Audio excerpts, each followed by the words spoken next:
What is up, Buffalo fanatics? Z-Bot, Rico. It's Rico and Bot on the BF post-game show. Coming at you live, fresh off the Buffalo Bills' 8th victory of the 2025 season. Bills 26, Pittsburgh 7. The Bills 8-4 in a game that they had to have. Rico, they had us in the first half. I ain't gonna lie. Man, that was a rough first 30 minutes that we had to sit through. But we were rewarded on the back half. Things got off to a hot start in the second half, and the Bills never looked back. Trailed 7-3 at half. Do not allow a single point in the second half. Go on to score 23 of their own in the second half. Go on to secure a much-needed victory in an absolutely insane AFC. Rico, the Bills back in the win column. How are you feeling, brother? Are the Bills back in business? Yes, we are. Now, was it a sexy win?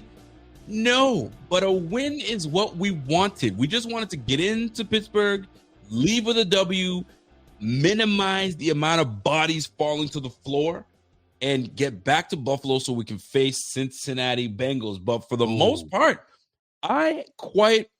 listen, there are two types of fans that when watching these games, they love a great defensive matchup where it's like, okay, so somebody's going to have to make a move. There's going to be one chess move that opens the floodgates a little bit. And the Bills had to make that defensive move. And it was good to see the defense for once step up when the offense needed a little time to kind of get the mojos flowing. So I'm actually pleased with the way the Bills won. It wasn't on the back of just Josh Allen. It was a complimentary win. Dare I say, the defense did what they needed to do. Offense did exactly what they needed to do. And we got away with a win. And coaching staff, good job, coaching staff. You got to give credit to where credit is due. Some might say, hey, man, we didn't put 40 points up. Well, we didn't need to. The defense held it down. And if you look at the statistics, you look at the metrics, bro, we did all right today. So I'll take this performance today only and say, good job, Buffalo. We got ourselves into the 8th win. And now we're back into the mix. We would have had to talk about the Bills being 7-5 and in the hunt. And now being God, don't have those words. Exactly. Nobody wanted to do that. They would have been putting us in the category with the Browns, Chiefs, Ravens, Dolphins. Bro, I didn't want any parts of that. Let me be in the column to the left where the guys are winning, and the guys to the right, you guys duke it out. I did not want to be in that column, and I'm thankful that the Bills were able to prevail and get us the W. But golly, if we lost this game, it would have been nasty work. But great job by the Bills. I'll take it. I got to give some love to the played good defense, and away we go. So 8-4 Bills. Love to see it. 8-4 the Buffalo Bills, indeed. So good to have all you in as you all meander on into the BF post-game show here. So great to see you as always, especially after a victory. And that was a long 10 days, by the way. That was a long 10 days since that beatdown against Houston. I mean, it felt long.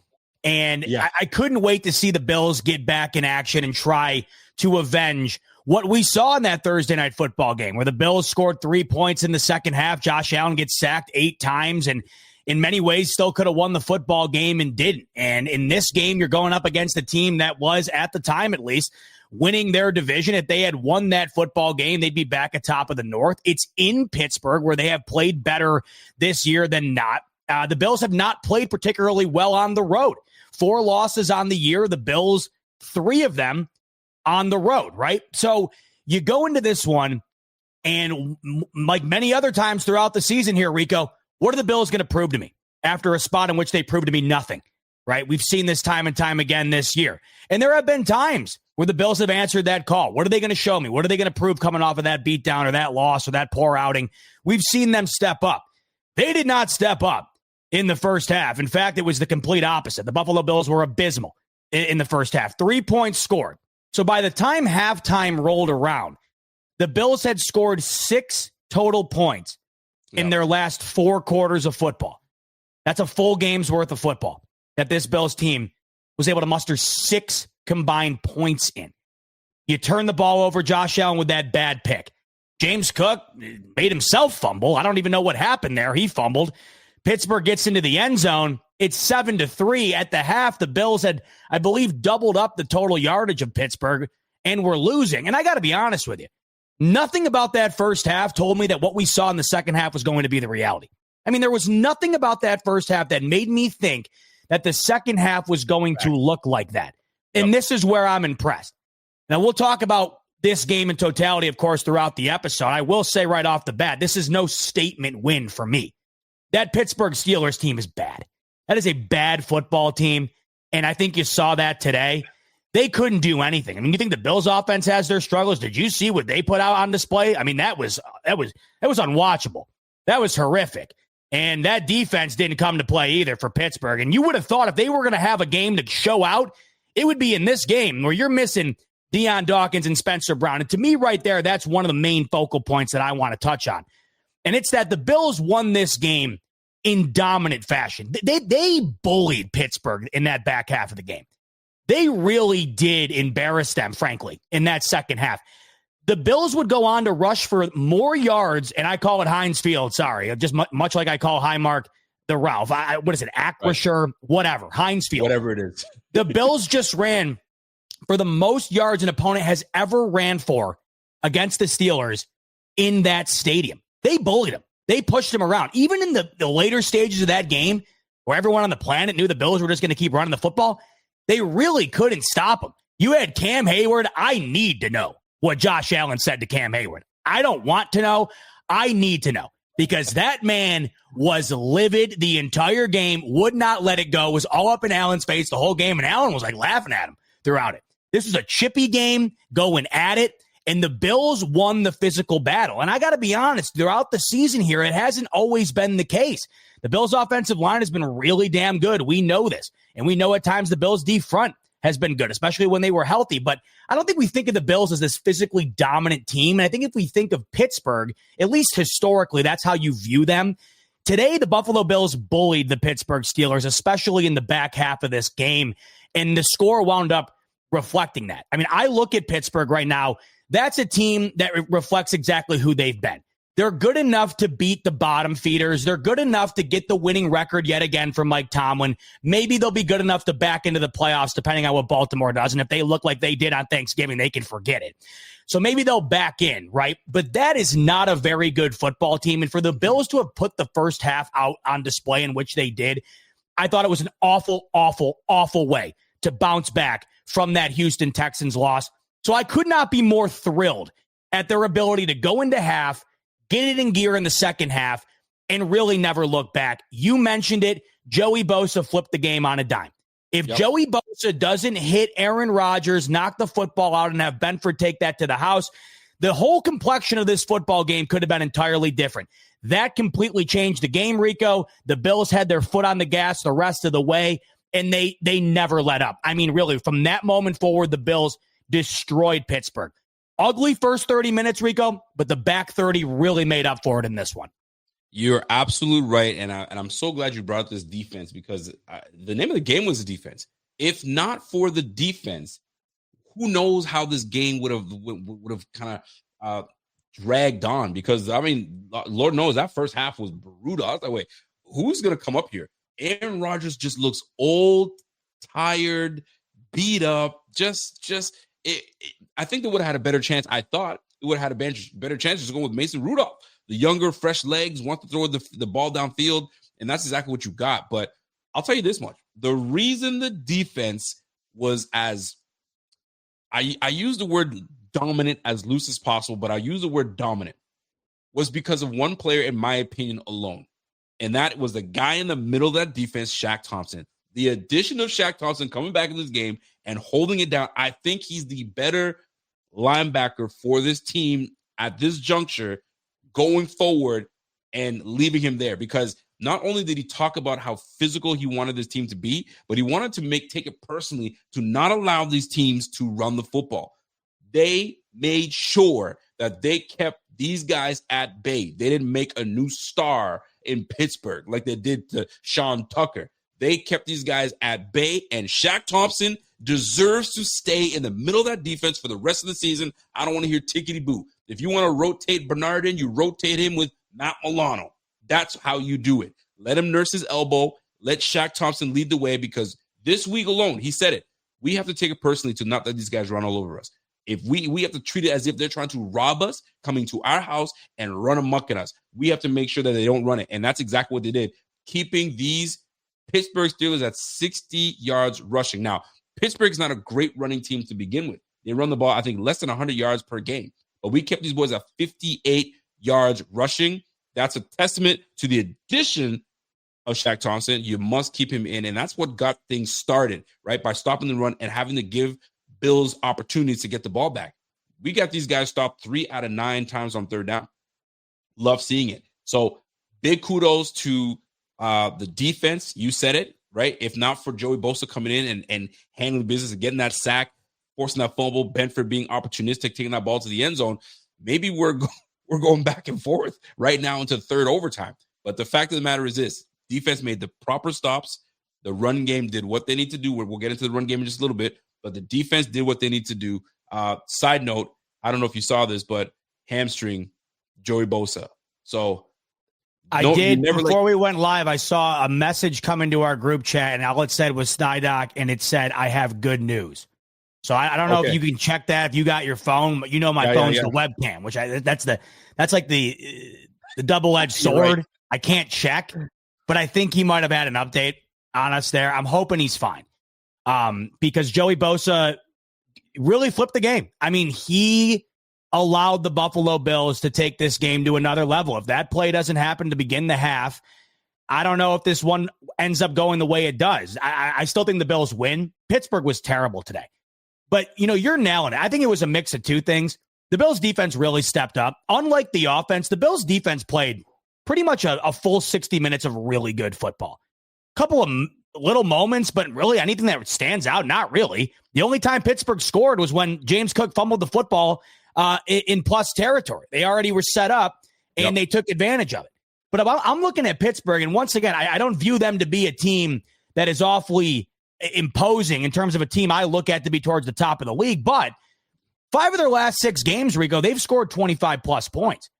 7 points in this game. No points in the second half. Like I mentioned, the only points scored are off of a turnover where they're already set up beyond the 50-yard line. But when you look at the individual numbers, Aaron Rodgers is one of the most accurate quarterbacks to ever play the sport. 10 of 21 for 117, no scores, a quarterback rating of 65. Mason Rudolph, it was one of the worst games I think he's had, really. Yeah. And when you factor in he's already banged up going into it, he gets nailed by Joey Bosa. It looked like his nose might have gotten completely wrecked. So Mason Rudolph comes in. He's 0 for 3 and pitched one right to a wide open Christian Benford, right? And then the game never was the same. They had 2 turnovers within a minute and a half of the second half. But this Steelers offense, as poor as they looked, and at times I just don't think that they're a potent offense, or at least an offense that you view to be one that you're overly concerned about when comparing it to the rest of the league. They have been able to put up points this year, especially more than they were able to last year. They held this Pittsburgh offense to 166 total yards. I mean, that is about as bad as it gets in the NFL. It's very rare that you see a 1 in the total yards category at the end of a football game. 166, 108 total passing yards when you factor in the sacks, 58 yards on the ground. I mean, the Bills had 58 yards on the ground, I think, in the first quarter. So what the Bills defense did today was impressive. And in many ways, Rico, it's the reason they won the football game, because what they were able to do in the beginning of that second half ultimately wound up being the difference. And you saw the energy sparked within the Bills offense as a result of that. When they got the touchdown from Benford and then got the interception, what do you know? The momentum gained from that, you started to see the Bills offense clicking a little bit. And that's when they started to impose their will. Josh Allen's making a couple of freaky plays. James Cook, have a day. It's almost becoming Like, gone are the days where you're surprised that James Cook goes off or a running back goes off. He's done this so many times. Today, once again, no exception. The Bills defense, though, is the catalyst here. We can only hope it can continue because they are playing a far more potent offense next Sunday against the now led Joe Burrow Cincinnati offense, who just took it to Baltimore, and Joe Burrow didn't even play well. Jamar Chase, T. Higgins, we know the drill. The Bills defense, if they can bring that to the table next week, it'll be their best chance to win the football game. But on this particular day, Rico, the Bills defense shined. They dominated, and the Steelers really never had a pulse on offense this entire football game. They certainly did. And I know that you want to you're giving credit to the Pittsburgh Steelers, but you're saying they're a bad team. I mean, the Pittsburgh Steelers before this game, they're the leaders in the AFC North. They're the top. That ain't saying much. They're the top of the AFC North. So the fact that we came into this game knowing that they had to win this one, this was a key win. Because if they win this one, they kind of keep control of that AFC North. Now you have the Bengals that are trying to kind of get some steam here. Who knows what's going on with the Cleveland? I mean, the loss today just certainly puts them out. Maybe they had a chance. Then you have the 6-6 Ravens. You don't know what's going on with the Ravens. Are they heading down? Are they going up? You just don't know. So this was a huge win for the Pittsburgh Steelers. And the fact that they came out looking like this, whether you chalk it up to a bad game or chalk it up to the Bills wanting it more, chalk it up to the Bills just having a little bit more, listen, we can't lose to these Pittsburgh Steelers with old man Rodgers and just a whole bunch of guys that just are not good enough. They had to come in and handle business, and that they did. So give a little bit of credit to the Pittsburgh Steelers. I want to give them to, but I also understand what you're saying. Listen, Aaron Rodgers looked bad. The run game wasn't great. They don't have any receiver. Their second best receiver is Kenneth Gainwell, which is their running back. So well, you know what, though, to that point, though, Rico, the Falcons are bad, Bills lost. The Miami Dolphins are bad, the Bills lost. So to your point, like, you still got to go out and win the football game, and the Buffalo Bills certainly did that. Yeah. You certainly do. And that's exactly what they did. We love to see it. And kudos to the defense, man. I mean, listen, time and time again, we're always like, man, Josh can't do it by himself. Josh can't do it by himself. When is somebody else going to step up? When is a unit going to step up? Well, that unit today was the defense. The defense said, hey, you ain't got to do it all by yourself. We're going to help you out. We're going to stop that run. They ain't going to pass on us. And that's exactly what it did. We held them to 7 points total, blanked them out in the second half. They what? I think their total offense today was less than 200 yards of total offense. They had 161 yards of total offense. Have a day defense. Good job, because just last week, the Pittsburgh Steelers put up 31 points, or they in a loss. I don't know who I forgot who they played, but they put up points last week. So in this case, the Bills understood the assignment and they held it down and did what they're supposed to do. So kudos to the defense. And we want to build on this performance, right? And we're getting healthy. Maxwell Harrison returns next week. So hopefully we get a little something out of him. Actually, did he play today? I think he was on I know I saw a lot of Trey White, the injury list for this, and this is why this win, I'm not going to be willing to say it's an aberration as to why they didn't look very good for large parts of this football game, because they haven't looked good for large parts of many of these football games this season, right? Right. Harrison did play, okay. You were missing a lot today. And the offensive side of thing, most importantly here, they're always banged up on D, Rico. I mean, this is just the inevitable reality of the Buffalo Bills anymore. Their defense is just rattled with injuries every year. No Dawkins, no Brown, and no Kincaid. I mean, to me, Rico, in many ways going into this football game, that just meant no victory. I really did not think the Bills were going to be able to impose their will. I mean, would it have shocked you if they couldn't have ran the football today and TJ Watt had 4 sacks? Like, if this game went differently with no Spencer Brown, they just came off a game, Rico, where they got, I know it's maybe apples to oranges, that Houston D might be the best in the league. But you just came off a game where you had 8 sacks. Would it have stunned you if TJ Watt and Hayward went nuts in this game without Dawkins and Brown, and they weren't able to run the football, and the Bills couldn't put any points on the board, couldn't sustain drives? It wouldn't have shocked me. And then you know Kincaid, that's your pass game. You thought maybe he'd be back. No Josh Palmer, right? And you're thinking maybe that's an added benefit that we're going to need. Cooks, the savior, right? Brandon Cooks, he had his catch early on, but that was it. Yep. So, like, in many ways, I thought that the Bills might have had one too many injuries going into this game, Rico. I just wanted to win. In this game, I really didn't care because the way the AFC is right now, and we'll talk about this later on, I don't know. It's all over the place. You got to just get in. And if they were to have lost today, those playoff odds take a pretty drastic hit. With them winning today, they're back into the 90% area there, above 90%. It was a huge win. And like you already mentioned, it was a massive game for Pittsburgh, too. They would have been back atop of the division. That's a huge, huge loss for them. So it was one thing to just win the football game, and that's all I wanted this afternoon.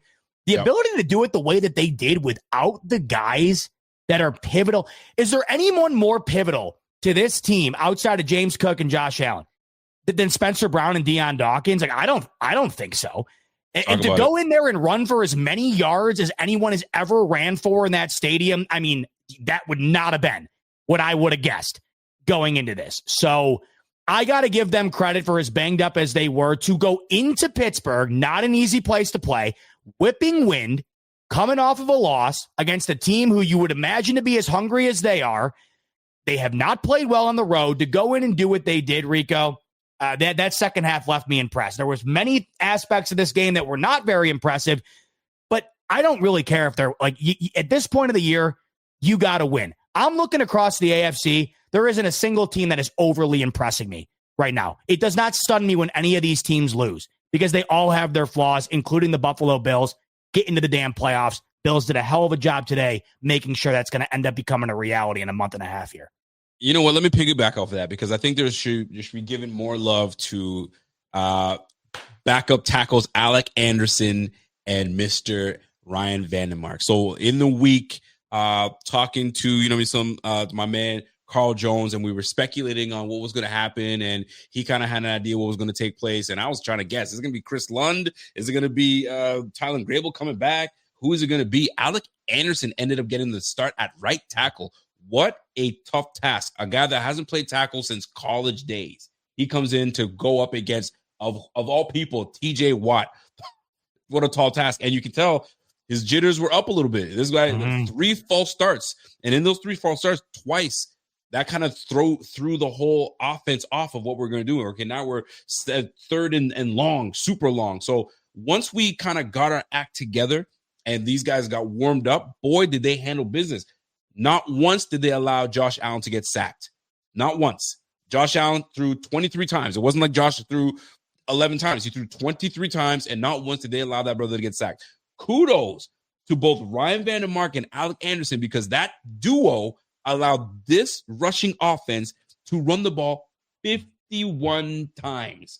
Crazy. 51 times for 249 yards. 2 backup tackles. And let's not forget, Ryan Vandermark comes in whenever anybody goes down. He's our swing tackle.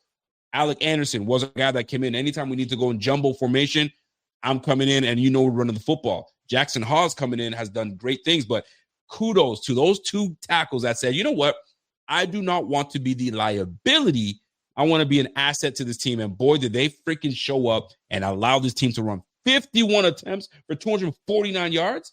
Are you kidding me? At what was it? A Cruci Stadium, whatever they want to call it. So Heinz Stadium became the stadium. It didn't matter what name it was. The Bills were running the football, and there was nothing you were going to do about it. So, and that's why I wore my Thurman Thomas jersey today because I'm like, you know what? Love it. And I'm surprised you didn't say anything because I know I don't wear jerseys. I know. I was. I'm actually, I can't, now that you're saying it, I still can't believe you have it on. Yeah. Listen, I even wore it to my girls' soccer game today. I don't know what got over me. You went in public with it. In public. I was stunned. Now that is a major development. Listen, I was looking for the hoodie and I saw the Thurman Thomas jersey next to it. I was like, what? Dare I? Wow. I put the hoodie on, I put the jersey on. I put the ball cap. I say, yo, it's a wrap. We're running the hell of that football today. And that's exactly what we did. So the Bills handling business with the 2 tackles, the guys that were backing up, the guys that had Bills Mafia kind of worried. I mean, we all sat there worried. We're like, oh, they're going against Pittsburgh? TJ Watt?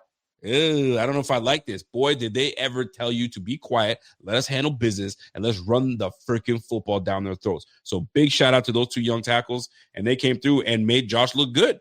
And what I loved, I got to say this, I haven't seen this at all, but I love seeing Josh hit every one of his linemen on the helmet and say, good job, good job, good job. That's what I've been looking forward to seeing from my quarterback. Not one that just sits on the bench, win or lose, and just stays to himself. I want him engaged with his guys.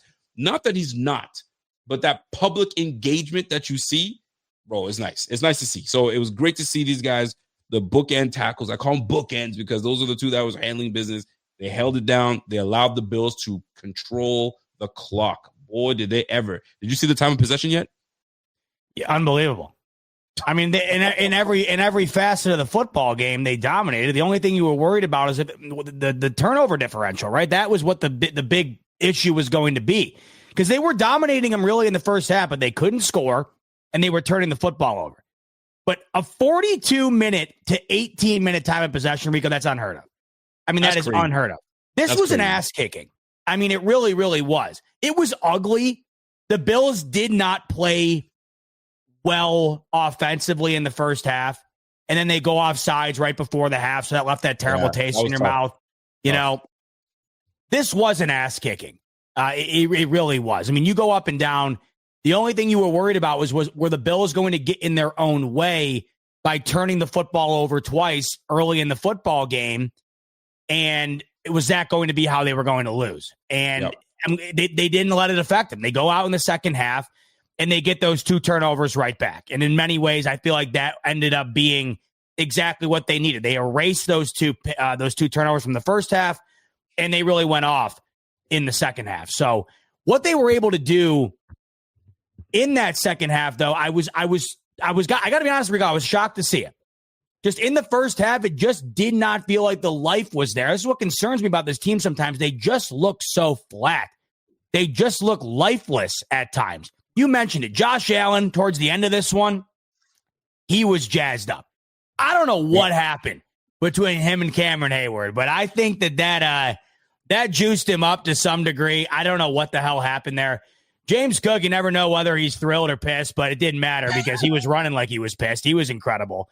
And, the ability to just be able to sustain that throughout the whole half, because it was still a 2-score game for a long time. They could have faltered.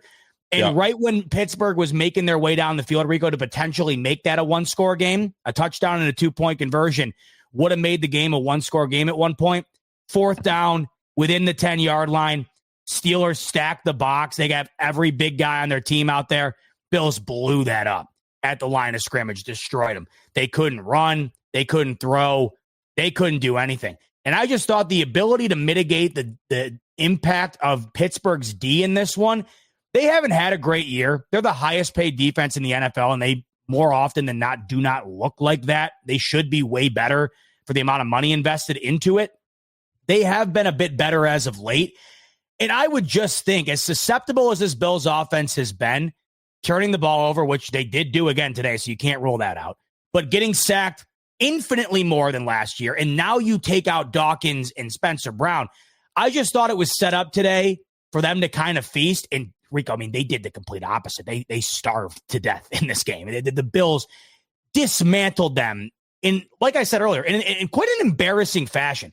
You let a team come in and not just run on you. The Bills have gotten run on this year, but like they imposed their will. It wasn't just like they were they didn't get their rush yards, Rico, from James Cook busting off an 80-yarder to inflate the numbers. It was just 5 or 6 yards every single snap until the football game was over. Give credit to Ray Davis getting in the action. We haven't heard of Ray Davis all freaking year, and all of a sudden this guy goes for 9 touches, 66 yards. Well, did you get your juice back all of a sudden? And if you did, kudos. Let's see more of that. So for those that need a running back right now going into next week, I mean, Ray Davis might be one of those guys you want to pick up right now, because I picked up Ty Johnson thinking that we're going to pass the football a little bit and give it to the running backs. He didn't get the touches that I needed him to get, but that's neither here nor there. Now, you mentioned Josh Allen, and what the heck was said between him and Cam Hayward? I'll tell you, Josh is a pest. I'll tell you right now, there's a reason that a lot of these defensive players do not like Josh, because he'll do little things that just drive you nuts. So he must have said something to really get Cam Hayward, man of the year, Cam Hayward, just pointing and wanted to get right at him. So whether Josh told him to, I mean, there's usually one thing a man can say to another man that will get somebody fired up, in my opinion, right? We've seen the spitting episodes, right? When you spit at somebody, that is grounds for like, we're going to fight. But when it comes to words, there's usually one thing that man can say to another man that will get somebody fired up. And this, if you tell him to SMD. If you would tell a man to SMD, bro, no, you're not going to talk. Well, the broadcast picked up Hayward calling Allen a PAB. And that was after whatever the hell Allen's, I don't know. Right. So I have no idea. Josh must have said something in the lines, and he gives me that type of guy that can say something like that, right? As you know what I mean, as corporate as he is and all that stuff. But when he's within those lines, there's a reason why people are like, yo, I don't like Allen. Allen's not the likable guy, but he is. But when you're juiced up and you're playing, you can say whatever you want. So maybe he said SMD, and then my man didn't like it. You a PAB, and then all of a sudden there's all this brouhaha happening. So what I did though enjoy was anytime that stuff happened, Josh's boys came through. Was like, no, this ain't happening. Yo, move out the way. And not today. Yeah, like when Patrick Queen hit him late, no flag, everyone went up, and I love that. Ooh. That's what you need to do. How do you not call that, though? How do you not call that? That's blatant. Even my father-in-law is a hockey guy, but he's a sports guy nonetheless. And he goes, hey, but that guy was like, he gave himself up like he could have, the other guy could have had a chance to slow down and not hit him. Correct. And they missed that call. They absolutely missed that call. And that was horse. And you know what? Karma's a B. Because guess what? Patrick Queen left the game with a hip injury, and away you go. So it is what it is at this point. But Josh is no saint. That I'll tell you right now, Josh is absolute no saint. He must have said something to really aggravate someone. And anytime you tell someone, another man, especially to SMD, bro, that's the ultimate disrespect. And I have a feeling that's it's got to be that's what he said, because anything else, I mean, come on. What else you got to say to piss somebody off that much? I got really love to know. I'm with you, man. What? I don't know. If someone said that to me, it wouldn't have got me as mad as Cam Hayward was. Cam Hayward's been in the NFL since I was in 9th grade. And that guy had to have been as mad today as he's ever been playing this sport. Oh, yeah. I don't know. I got to imagine what you're referring to has been said to Cam Hayward once or twice on the gridiron during his illustrious career. So I don't know. And maybe nothing was said. Maybe I don't know what the hell happened. All I know is he didn't let it go the whole game. He was chirping at Allen the entire game. He wanted Allen bad. And you know what? But the thing is, and Allen's not Bryce Young. He's not 5'11", $180.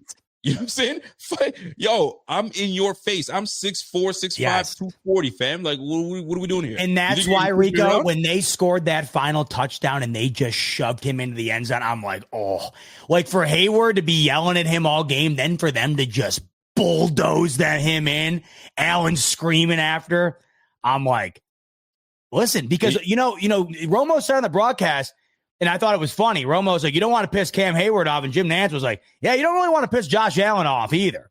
Right. And I think we wound up seeing who ended up winning that the battle this afternoon. It was clearly 17. But I'm dying to know. Like, Cam Hayward's a veteran guy. Most likely this is his last year. I mean, let's just a small segment. Let's talk about this. Cam Hayward, old man, what was he, 37, 38, potentially. I don't even know how old he is, but I know he's up there. And then you got Aaron Rodgers. They just look just tired. Man. Just tired, old. Just call it a day. And nothing worse than when guys are losing. It just really makes them extra look tired. And when Aaron Rodgers took that pop, Zoe says hi. What's up, Zoe? Zoe says hi. Look at this guy. Look at dad over here. Zoe says, hey, when you see when you saw that hit that he took when he, I don't know, broke his nose or bloody nose, there was a clip where they had the helmet half off his face. He was crunched up. It was a sad sight. It was a sad sight to watch Aaron Rodgers go out like this. And how do you like going out with the Pittsburgh Steelers? And rumor has it, he didn't even want to go to Pittsburgh. What he wanted was Minnesota. And he wanted to go to Minnesota. God, they could use him. Did you see them today?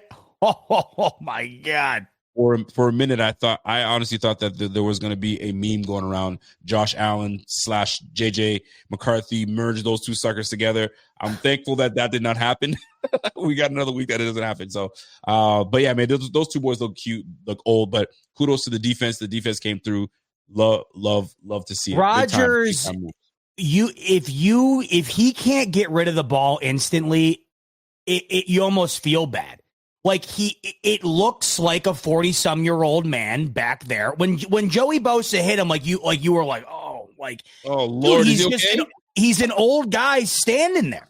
And when he's patting the ball and nothing's open, right, and you're looking around, that's why I think Brady could still be playing at a high level. Brady snapped it. He knew exactly where he was going to go, got rid of it.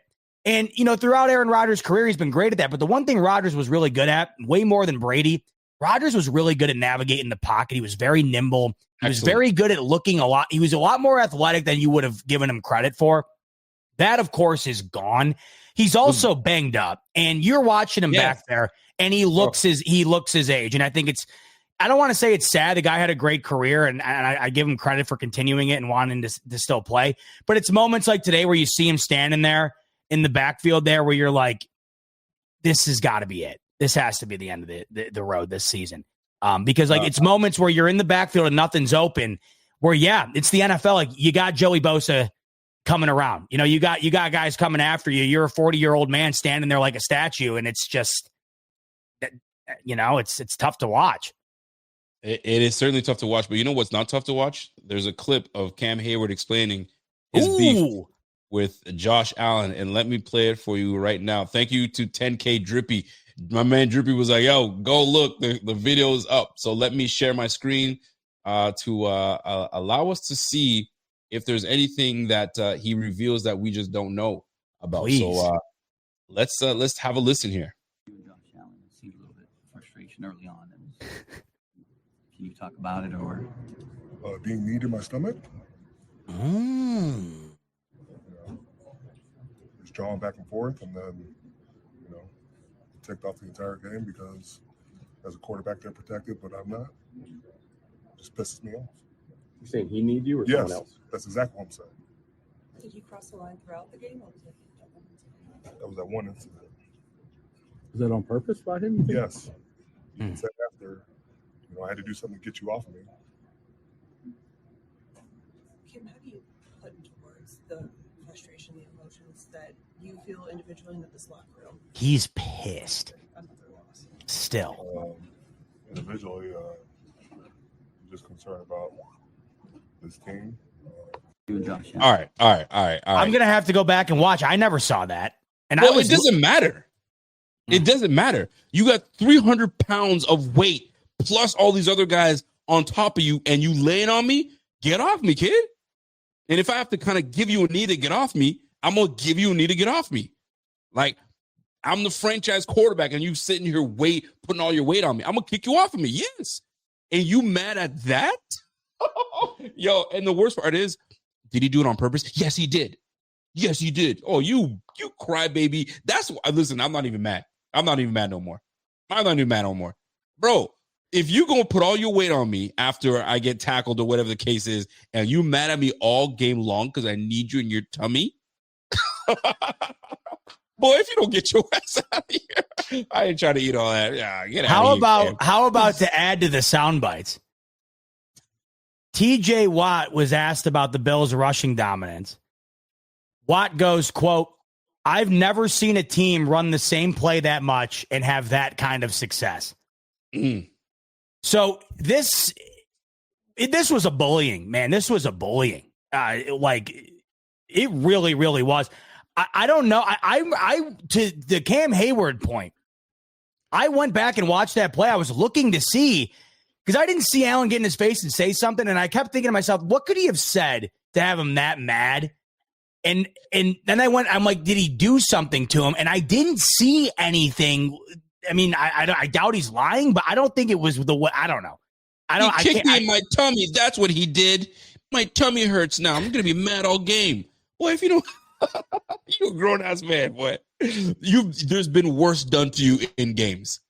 You can't tell me that you got mad because of quarterback and quarterback gets protected. I don't get protected, bro. You're in the scrum. There's some nasty nonsense that goes down the scrum. The ref ain't going to see everything. The ref is not going to see everything. And you can't tell me in your illustrious career that you never did some dirty nonsense in the scrum. Maybe you're a stand-up guy, but there's nonsense that goes in the scrum. And because he needs you in your tummy, you going to cry about it and be upset all game? Oh, my Lord. You got to be kidding me.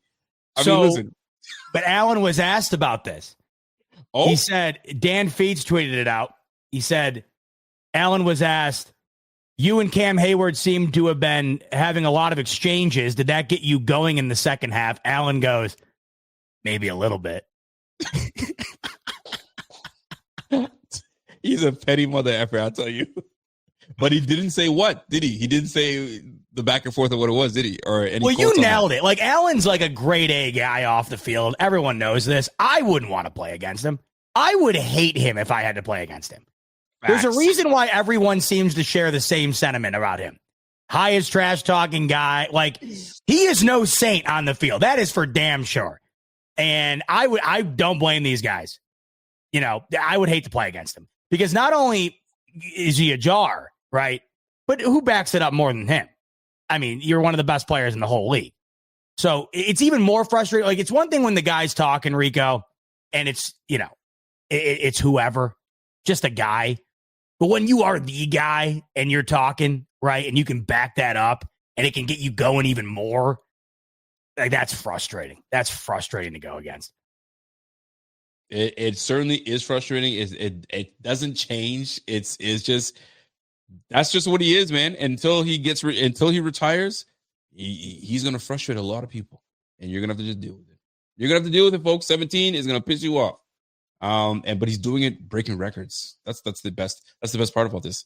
Doing it breaking records. Love to see it. By the way, side note. Oh, I was just looking at it. Side note here. Joe Brady. Got to talk about it. Got to talk about Joe Brady. I'll tell you this. I know people have been poo-pooing on Joe Brady, myself included. I want nothing to do with Joe Brady. I still to this day feel at the end of the season, you got to dip. Got to go. Unless miraculously he starts opening up this offense and we start really jiving and the offense changes considerably, then you might get me to buy back in. I'm not bought back in just yet. However, I do have to give him respect. His game plan today was solid. Knowing full well that you have a backup right tackle, a backup left tackle, a backup tight end, whether you want to call him backup tight end, relegated to backup tight end, doesn't matter. It's all the same. You knew that you had to run the football. The Pittsburgh Steelers knew that you had to run the football, and you did it running the same play. To your testament of what you just said about what TJ Watt mentioned, I've never seen a team run the same play over and over again. Romo wouldn't stop bringing it up either. Like, it was unbelievable. They ran that halfback dive like 40 times. And here's the beautiful part about it. When you know sometimes offensive coordinators get too cute and they start doing this one play and they're like, hey, it's working. You know what? Let me try something different. Let me get cute and run a jet sweep. There was none of that. He stuck to the game plan and ran the heck out of football. Today alone, James Cook had a career day. 35 touches in a game. The last time James Cook had that many touches, it was the Dallas Cowboys game when he ran, 280? Oh, I thought you were going to say Pop Warner football when he was in 7th grade. Listen, 27 touches when he ran for 280 against the Dallas Cowboys. Yeah. Today, 35 touches, 32 carries in this game. Big shout out to James Cook. Even though he fumbled it, he got his confidence back, and he ran even harder after the fumble. And the fumble happened by him kneeing the thing out of his own hands. The point I'm trying to bring up is Joe Brady understood the assignment. He knew that we were not going to run past the football. Keon Coleman coming back from sitting for 2 games. You got a Brandon Cooks that just got here 4 or 5 days ago. Got 1 reception. That was it. Call it, didn't ice it up. You had a Khalil Shakir that didn't get his first reception until like the 3rd quarter, if I'm not mistaken. And Gabe Davis, I think, had no receptions. Not surprised. And Josh throwing the football to him gets intercepted. So nothing shocking to me. And no Kincaid. So the point was going to be to run the football. And the brother never got cute. He just said, we got to do what we got to do. Hey, fellas, I'm counting on you. We're going to run that football, and we're not going to stop. And guess what? We're going to run at TJ Watt. They ran at TJ Watt all day, every day. It was such a beautiful thing to see. I know it wasn't a sexy game, but Joe Brady does deserve some credit for keeping the game plan, doing what needs to be done, getting the win, and not stopping. Kudos to him. You got to give him credit for that. It was simple, but it was effective. Run the ball, don't stop, and if they can't stop it, keep running it, and keep running it until they do. And guess what? That's exactly what took place, man. Got the win, got out of Dodge, and guess what? The man is feeling so good about himself. he's tweeting that he's 1-0. Look at this. He doesn't tweet often, but here he is right now talking about, hey, we want to know, baby. Joe Brady, 1-0. So you know what? You know, he was feeling it. I think he felt good about it. And the fact that my man is tweeting it. And you know what? His tweets are always the same thing. Look at this. 1-0. 1-0. I don't know if you guys can see my screen. Yes, you can. Right? 1-0. That's all he does is talk about the 1-0. So, well, you know, there should be a couple of 0-1s in there, too, for some of the things that he's done this season as well. Well, listen, he's only talking about the 1-0s. Look it. In terms of shining a positive light on Joe Brady, this game did nothing for me in that regard. If I never see that Khalil Shakir screen again, it'll still be too soon. That play needs to be put into a endless inferno. I'm talking a vat of lava. Throw it in there and then dump even more kerosene on top of that. I never want to see that play again. Everybody knows it's coming now. I can't believe they got away with it for as long as they wound up getting away with it for. The Chiefs game is where I thought it was going to stop. Remarkably, it actually wound up working in that game. I thought Spagnuolo was going to be all over that. I was stunned he wasn't. You saw since then, though, it's never worked. Joe Brady throughout this year has also ran several of the same plays several times throughout a football game, and it just didn't work. You're right. I'll give him credit. The run game was working today, and they didn't shy away from it. It did have many shades of that Dallas Cowboys game that you were referring to, and I'll give them credit there. But the credit really has to be given to this backup offensive line and James Cook for taking advantage of it. Because throughout the season, they have dialed up several of the same schemes, several of the same plays, several of the same approaches throughout a football game that have not worked. There were moments throughout this game that I was left scratching my head yet again, where I'm like, what is the approach here? It just feels like there's still nothing changed. This team still can't throw the football. Guess how many receptions there were today by receivers? 2, I'm guessing. 5. 5 total receptions by receivers. I cannot give Joe Brady an A+ grade today because James Cook went off on the ground and they bullied the hell out of this defensive line of the Pittsburgh Steelers. Because that wasn't anything Joe Brady did. You're right. I'll give him credit for continuing to stick with the run and not getting cute. You're right. But is that really what we should be sitting around giving credit for, Rico? If we're sitting around praising not getting cute, and then I guess the bar right now is awfully low. You are right. They didn't get cute, and thankfully they didn't, because all throughout the year, more often than not, when they've gotten cute, the result wasn't very cute, Rico. In fact, it was the opposite, right? So, yes, credit to continuing to go to that run game. It did not ever get stopped, and credit to them for continuing to pound the rock. But there was nothing today that showed you any sign of creativity, any sign of differencing, any sign of a difference. The pass game was completely non-existent yet again. And yes, the run game was what won them the football game, and they didn't have to go away from it. But at the end of the day, Allen still threw the ball 23 times, and there were 5 receptions by receivers. How many games are you going to win like that? Now, can the Bills go into the postseason and run the football for 4 straight games to win the Super Bowl? Yeah. I mean, I'm not kidding you right now. The AFC is so wide open. If you told me that the Super Bowl wound up being the Jacksonville Jaguars and the LA Rams, I'd believe you. That's the way that the season is going right now. And speaking of the Rams, the Panthers, who the Bills took the belt out on a couple of weeks ago, just beat those Rams. So the league is insane. The Chicago Bears, folks, are the 1 seed in the NFC if the season ended today. So I don't know what's going on. Could the Bills get into the postseason, run the rock like that, and win it? Sure.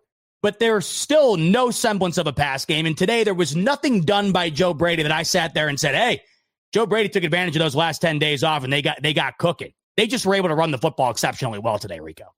Well, I mean, and nothing you said is wrong. That you cooked there. It's true that nothing really changed. But we also knew it was on the road, windy, cold, and we have 2 backup tackles. You're gonna jeopardize your quarterback by making him drop back many times to try to throw the football to a brand new receiver in Brandon Cooks, a guy that sat for 2 days, a no Kincaid, Shavers is a special teamer, and you got a screen receiver in Khalil Shakir. What? Of course he's not going to do that. He's not putting his quarterback in jeopardy. Could you imagine if he did the opposite and dropped back my man 40 plus times? Why would you drop him back 40 times and No, he's going to no. get sacked and this, that, and third? Bro, I think he did a phenomenal job by saying, you know what? Let me protect my quarterback. And if my run game is working, bro, let's just settle down and just run the football. And if there's a couple passes we got to make here and there, we're going to make it. Now, was it anything special? Absolutely not. Did he have to do anything special? Absolutely not. The same way that we took care of business against the Dallas Cowboys, where we didn't really have to do anything because everything was working, running the football. Calmate. We did all right today. Now, can we see something next week? That's when I'm with you, because like I said, I'm with you. I'm not sold in on him, but today alone, where we just handled business, I love it. Next week, if he continues to keep the same BS going, then we got a problem. But we're only getting colder weather. We're only getting in the windier weather. So this is where maybe we start leaning on the run game and less on the pass game. But in this game, we can't do that. We got to throw the football. Well, but the thing is, that's all they've ever wanted to do. That's all they've ever wanted to do, really, all year is lean on the run game. When they are unable to run the football, though, Rico, they can't win. I mean, that's the problem. So it looked great today because they were able to run the football, right? But when this team can't run, they don't have an offense. I mean, they still only scored 3 points in the first half. When they did need to throw the football, you weren't feeling particularly confident about it. And luckily for them, they get that touchdown from the defense in the second half. They're set up in positive territory off the interception. They never really had to throw the football in this game. So you're absolutely right. Yeah. Him continuing to go back to Cook, and I will give him credit. There was some designed run games or runs for Allen today, which I liked. I don't think we've seen enough of that. But the thing of it is, this offense is predicated on being able to run the football. And if they can't do it, they're in trouble. Today, they were able to do it. And I think you've seen throughout the year when they can run it, Rico, they're more likely than not to beat you. When they can run the football, they are very likely to beat you. But I just look at this game, and I do think that it was more the ability to just, because you're running a half, like nothing's special about running that run play. You're running a halfback dive. You're just winning at the line of scrimmage and dominating. So you give credit to being willing to stick with what's working and not getting cute, like you mentioned. I'm not looking at this game as an indictment on Joe Brady, but with the body of work throughout the 2025 season, it's certainly not a game that I look at and say, oh, it looked like there was a noticeable improvement between this game and the last game. No, you're right with that. And when you make it like that, then it's fair game. I just like the balance that we had today, where we didn't really have to open things up and running the football, but at the same time, we're going to need it, because when we can't run the ball, like you said, that's when things get dicey. And this is when we get frustrated with Joe Brady, and I the same. So touche on that point. But hey, listen, I'll take this win. I think we'll all take this win, and we keep Josh upright. No sacks today. O-line held him down. We'll take it. We'll take it. Now, knowing what you know, and seeing the Bills sitting now at 8-4, we go back home against Cincy. Is there anybody? Were you surprised when? And I'm going with this. Were you surprised not to see Josh Palmer on the field today? Were you surprised not to see Kincaid on the field today? Did that throw you off? Do you think that threw off the passing game? Maybe there was something that was in place, and then they realized, holy crap, we don't got two guys that we expected to see a lot more of. Did that throw things off? And do you think that was why offense looked the way they looked? Next week is going to be different because we'll see these guys on the field, but nonetheless, this week, how'd you feel about those two guys not being there? And did that affect the way they wanted to, do this offense and put something on tape, so if you will? I don't think that the Bills are in any position to be looking at it like that. Like I've heard that, right? Where, they're not putting X, Y, and Z on tape. No, like they're not good enough offensively to be stashing away their best stuff. I just have not felt that way about this team all year. I feel like that's a convenient excuse for people to kind of overlook the inadequacies of this offense from time to time. But when you're without Dalton Kincaid, you go into any game feeling far worse about your passing offense than you would with him out there. And you're already not feeling particularly great when he is out there, just because the pass offense hasn't been good all year long. But he is your best weapon in the pass game unequivocally this year. I mean, there's just no question about it. When you're without him, you certainly feel worse than you would if you had him. And then you add Josh Palmer too, of course. That's a guy that you'd much rather have than not, because they really don't have anybody, right? You got Brandon Cooks out there. Gabe Davis now signed to the active roster.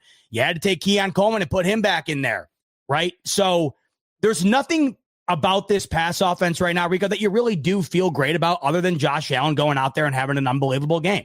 The only way that this pass game is going to be adequate enough to go the distance is if Josh Allen looks like the MVP throughout the duration of the football game. If he turns the ball over, they can't throw it, and then they're getting stopped on the ground, they are in a world of trouble. Because going into the halftime of this game this afternoon, 4 consecutive quarters, 6 total points. You know, and I'm seeing my man Top Retired in the chat. Bot, can you be happy for the win today? It's okay.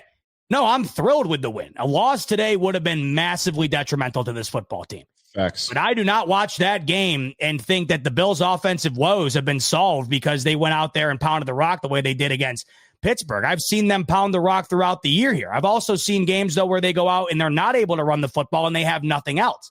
They have no other answer. And that's not what it's supposed to be when you have the MVP at quarterback and one of the best to ever play the position. You don't feel confident about this pass game in any capacity. There's nothing about this outing that made you feel any better about it. And I know that they didn't need it today, so that's fine. But there's been several games throughout the season in which they have needed it, and it was nowhere to be found. It was non-existent. It didn't show up. There wasn't some magic play that they're stashing away that they didn't bring out of the bag of tricks to go out there and end up winning the football game because they didn't do it, right? So I think that this pass game is what it is right now. The receiving core is what it is. And we've seen moments throughout this year as well. Baltimore, Kansas City. If Josh Allen's having one of the best games of his season, then they're fine. But that's what they need in order for the pass game to be great. What this team really needs, Rico, is a defensive performance like today and for James Cook to have a game like he did today. And we've known throughout the year here, James Cook more often than not is going to have a really good game, right? So this is the formula that's best serving Buffalo right now. Running the football, dominating time of possession. I mean, once again, I'm Top Retired, I love you. But like my goal right now isn't, my goal as a Buffalo Bills fan in this stage of Josh Allen's career, it's not to be ecstatic about a victory over the Pittsburgh Steelers in week 13. I am very satisfied and happy with the victory. At halftime, this team looked like they were on their way to a loss. I mean, let's be honest. They looked like they were on their way to a loss. They were not playing well. We cannot let the final 30 minutes of that football game erase what this Bills team has been several times throughout this football season, including the last time they played, and including 30 of the 60 minutes of this football game. The goal for this team is to go to the Super Bowl. And I think right now, based on the landscape of the AFC, they have as decent of a chance as anybody. I'm not denying that. But it's going to have to go through Josh Allen being the best player in the game, and they're going to have to be able to run the football. Simple as that. You're absolutely right with that. And I'm going to add a little something that people are not going to be pleased about. But, hey, we have to be objective. We talk about the pass game not being good enough, and Bot, you mentioned it, and you couldn't have been correct, because if we can't run the football, then we're doomed, because we're not creative enough. We don't have enough firepower to receiver position. But let's not shy away and all of a sudden absolve this individual from being better at his position, and that's also Josh Allen. Josh Allen did complete, 15 of 23, but this guy could have had 3 or 4 more completions that he threw. He just threw bad balls. The first bad ball, the slant that he threw to Gabe Davis that he threw for an interception, that should not have been picked. He rushed his throw. He threw that interception. He had a throw to Keon Coleman that could have been easily caught by Khalil Shakir. Throws it behind Khalil Shakir when he could have just threw it easy to him, and away we go.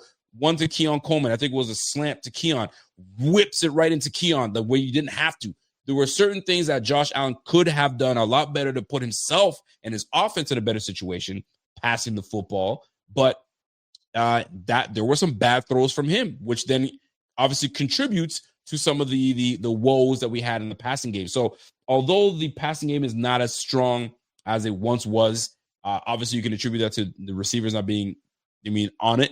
The O-line having some struggles here and there, obviously the last game, and Josh not being accurate. Let's call it a buck here. Josh has issues being accurate, and one of the things that held us back a little bit was his accuracy today. Now, can he be better? Will he be better? Yes. Will there be moments where, the offense will start to jive a little bit more? Absolutely, but he's got to be better. There's no question about it. We're not going to talk about, the run game or the defense, and everybody has some faults except for that guy. No. Not that you're not calling it out, but 17 has to be better. There were some throws today that he could have been made much better, made the offense move forward, made Brady look good, and away we go. So those two got to be in sync because, I mean, there are moments that are not, but then Josh has to be more accurate, and he hasn't been this year. And now that we have Brandon Cooks, and he's the deep threat, and I missed that first throw to Brandon Cooks as I was coming from soccer, so I didn't see it. I got to go back, but it was early in the game where it was like a 13-yarder.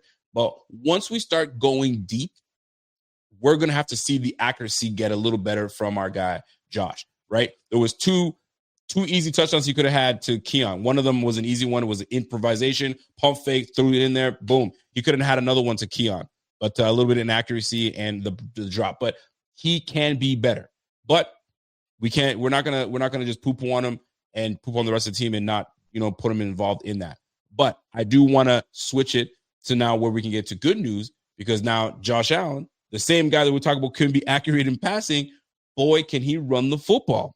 He's breaking records yet again. Ladies and gentlemen, Josh Allen, 76 rushing touchdowns. It was 8 years in now. 8 years into the league, almost going on 9. 76 rushing touchdowns. Now he holds the all-time record for quarterbacks rushing touchdown. Kudos to Josh Allen, 76. And now, by the way, he's got another game that he can add to the record books of having a passing touchdown and a rushing touchdown. The guy's unbelievable. Although he has his faults here and there, the guy is elite and unbelievable nonetheless. So glad we have that guy. Will he have some off days? Yes. Will he have some amazing days? Absolutely. And those are the ones that we're so accustomed to seeing. A bad day is not often. We see much more great things coming from Josh by the bad, but this, what an absolute great feat. 76 rushing touchdowns, better than a whole lot of guys. Right now, what? Do you think he gets to 100? Do you think in his Josh career get to 100 career rushing touchdowns by the time it's all said and done? Oh, God, yeah. 100, a million percent, yes. Absolutely. Okay, I'll take it. Because I was talking about it today. I was like, could he get to 100? I mean, that's another. He would only have to say, even over a 4-year period, he'd have to average less than 6 rushing touchdowns a year to get to that. Oh yeah, he's got to get that. Oh my God, he's getting to that. He is 100% getting to that. That's crazy, and that record will stand for a long time. I'll tell you that much. I mean, I don't know where Jalen Hurts might be the only one to threaten it because of the touch, or maybe Lamar, but I don't think Lamar is not even close to where Josh is at this point. So no, Jalen Hurts might be the only guy. You might be right with that. Golly, that's impressive. Or Jay Daniels, maybe see Jay Daniels. I wouldn't put my money on it. The guy is he's unbelievable. And I thought today it wasn't his greatest game. I think we've said that more often than not this year, unfortunately. But I thought the one thing I noticed from him today, he maneuvered around the pocket about as well as I've seen. He made a couple of what would be sacks into incredible misses. You mentioned the Keon Coleman touchdown. It looked easy. It was anything but easy. If he were to have thrown that ball to where it was supposed to go, so he's looking to the left side on that, Rico. It's 4th down, by the way. If they don't score that touchdown, then obviously you don't get anything. He's looking to the left side. There's a Steeler defender that's jumping up, hands in the air. And if Allen were to throw it, it's tipped. But he doesn't. He faked it, which was just a beautiful recognition. Buffalo Fanatics, what's going on? This is Pierre the Kingpin, and I wanted to talk to you today about Cigars International, which is the ultimate destination for premium homemade cigars. Known as the industry leader, Cigars International offers the largest selection, unbeatable prices, and a customer service experience that's second to none. Whether you're new to cigars or a seasoned vet, Cigars International makes enjoying cigars easy, approachable, and fun. Cigars International is the go-to retailer for all things cigars, with the biggest selection of premium homemade cigars available anywhere. Cigars International offers unbeatable deals and discounts, making it easy to stock up on your favorite or try something new without breaking the bank. With fast free shipping and their 100% satisfaction guarantee, you can shop with confidence knowing that Cigars International stands behind every order. They have good relationship with vendors that helps provide great low prices. Whether you're new to cigars or a seasoned pro, Cigars International makes it easy to find the right cigar with helpful guides, staff reviews, and expert advice. It's not just about cigars. Cigars International also offers a wide range of accessories and more to elevate your smoking experience. Check out the great deals every day at cigarsinternational.com. That's cigars, CIGARS, international.com. Use code FANATICS at checkout for 20% off your order of $50 or more, plus free shipping. Or visit www.cigarsinternational.com/fanatics, and the discount will automatically apply. Again, use code FANATICS at checkout for 20% off your order of $50 or more, plus free shipping.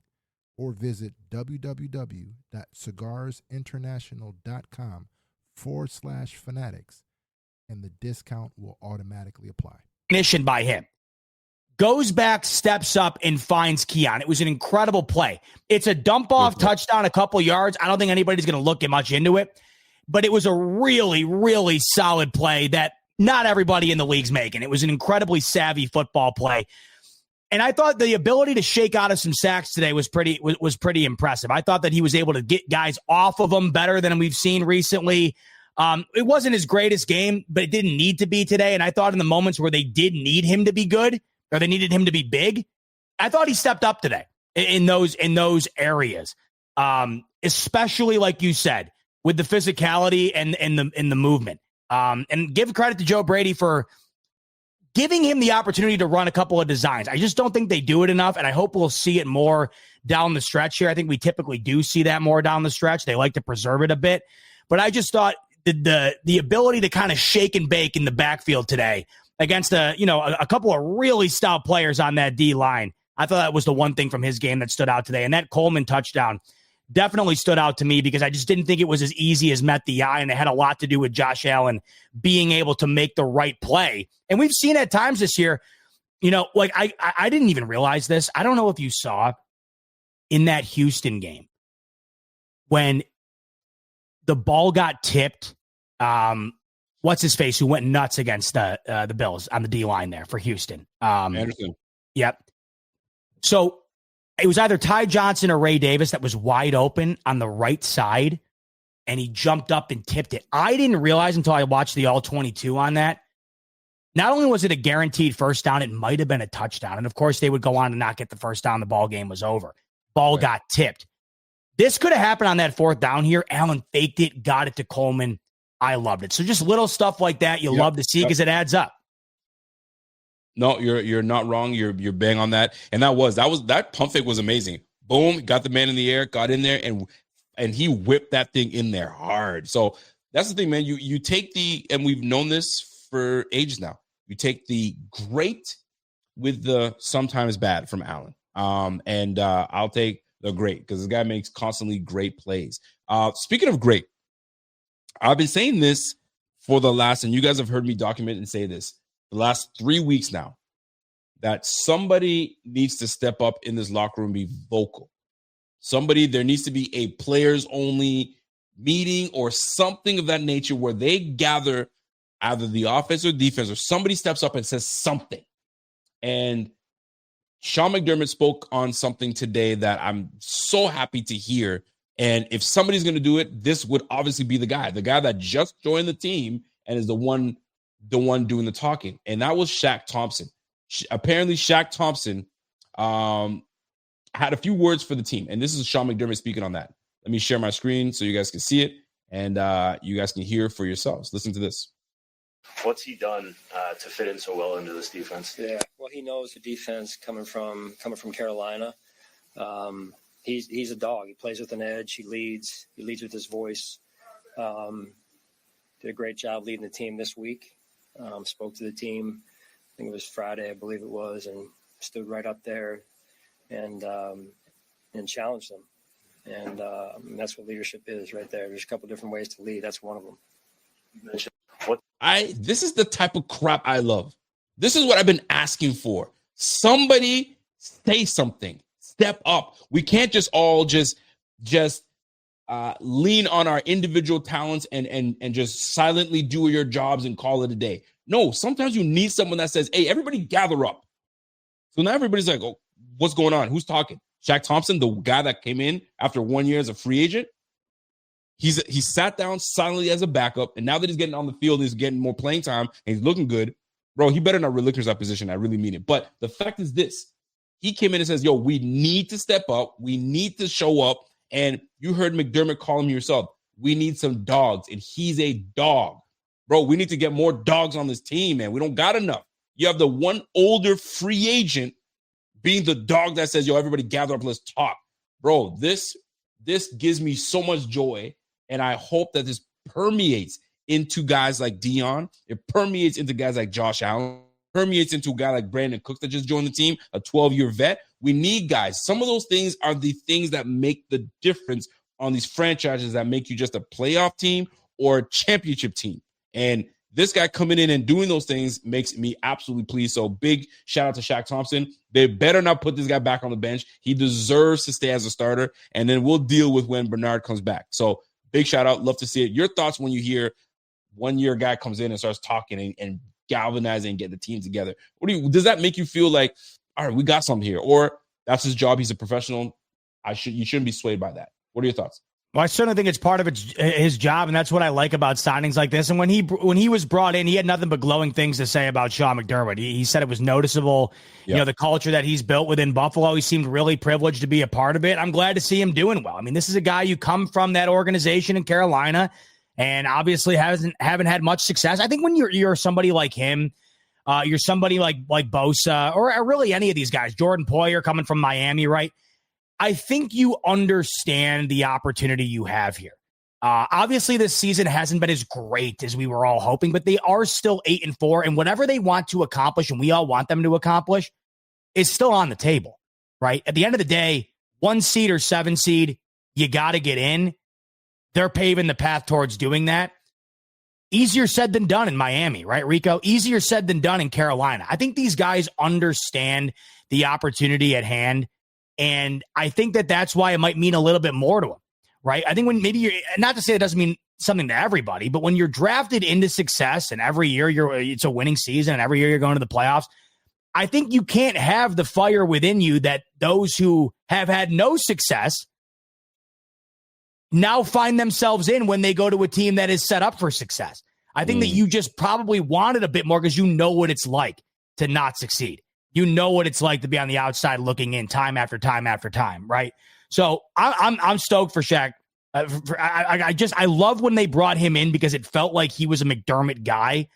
And now when you're seeing the opportunities be given to him, I think it's moments like this that you realize this is why it means a lot to a guy like him, right? It means something to be able to come in and take advantage of the opportunity that you have with a team that has probably given you the best shot you've had to win. Plus, how much longer is your career going to be, right? You don't know how many more of these opportunities you're going to have.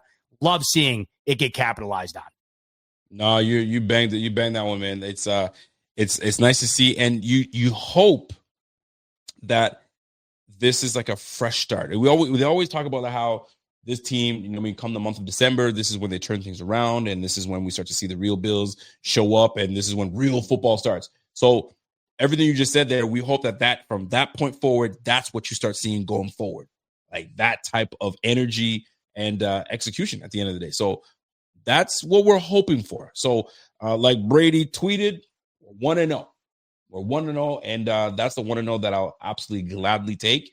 And the Bills being at 8-4, to see. So now we got some things to do. We got a big opponent next week in the Cincinnati Bengals. I don't know what we're going to get with the Cincinnati Bengals. It's different. That defense is up in the air. I mean, you have some good performances and you have some bad ones. I mean, what you want to call that performance against the Ravens last week? I mean, the last past Thursday, I don't know if it's Ravens being horrible or not great, or just, that's what you couldn't wait to do that. That's the one. I think in large, not even that I couldn't wait. That was bad. They had 5 turnovers in that game, Rico. 5. Why don't you go ahead and pull up the playoff picture for all of us? This is an insane year. This is an insane year. This win was so big. in no way am I discounting this W, because a loss in this game would have been really detrimental, because it is so tight right now. And I'm telling you, I thought, and this is shame on me really for buying into a team like wholeheartedly when this year has been what it was. Like when I've watched the Rams recently, I'm looking at that team like that's just they're far and away the best team in the NFL. And in many ways, I think they still are. They got the Panthers kind of did whatever they wanted against them today. They ran it down their throat, and then when Bryce Young had to throw it, I mean, he threw it, man. He did. That throw the Tet, we had the time was 4th and 2 or something like that. 4th down. It was 4th down. It was a dot. Unreal. So, dude, it's wide open. And then when you're looking at right now, Houston on the outside, Baltimore on the outside, KC on the outside. The Colts, a blink of an eye ago, it felt like a 1 seed might be on lock. They have the same record as Buffalo right now. Yep. You have the Patriots at 10-2, right? They have the Giants on Monday night. I do think that that's probably a W, but hey, I've seen Jackson Dart ball out in prime time. He'll be back for New York. We've also seen some crazy Giants upsets over the Patriots in our day, right? Certainly have. But man, oh man, it is as wide open. This is why with the Bills, in terms of how they've looked this year, Rico, I don't watch the Bills and say they look like they're going to win the Super Bowl like I have in years past, or they look like they're good enough to do it. It's more so I watch the league and I think, yeah, the Bills haven't been like great this year. And I haven't really felt like they are a Super Bowl favorite. But then I watch the rest of the league and I don't really feel like that about anybody. And I thought that about the Eagles a couple weeks ago. They look bad offensively. I have never seen a team with that much talent, Rico, suffer that extravagantly. The talent on offense and the inability to do anything with it makes absolutely no sense to me. Then the Rams. I'm thinking this is the best team.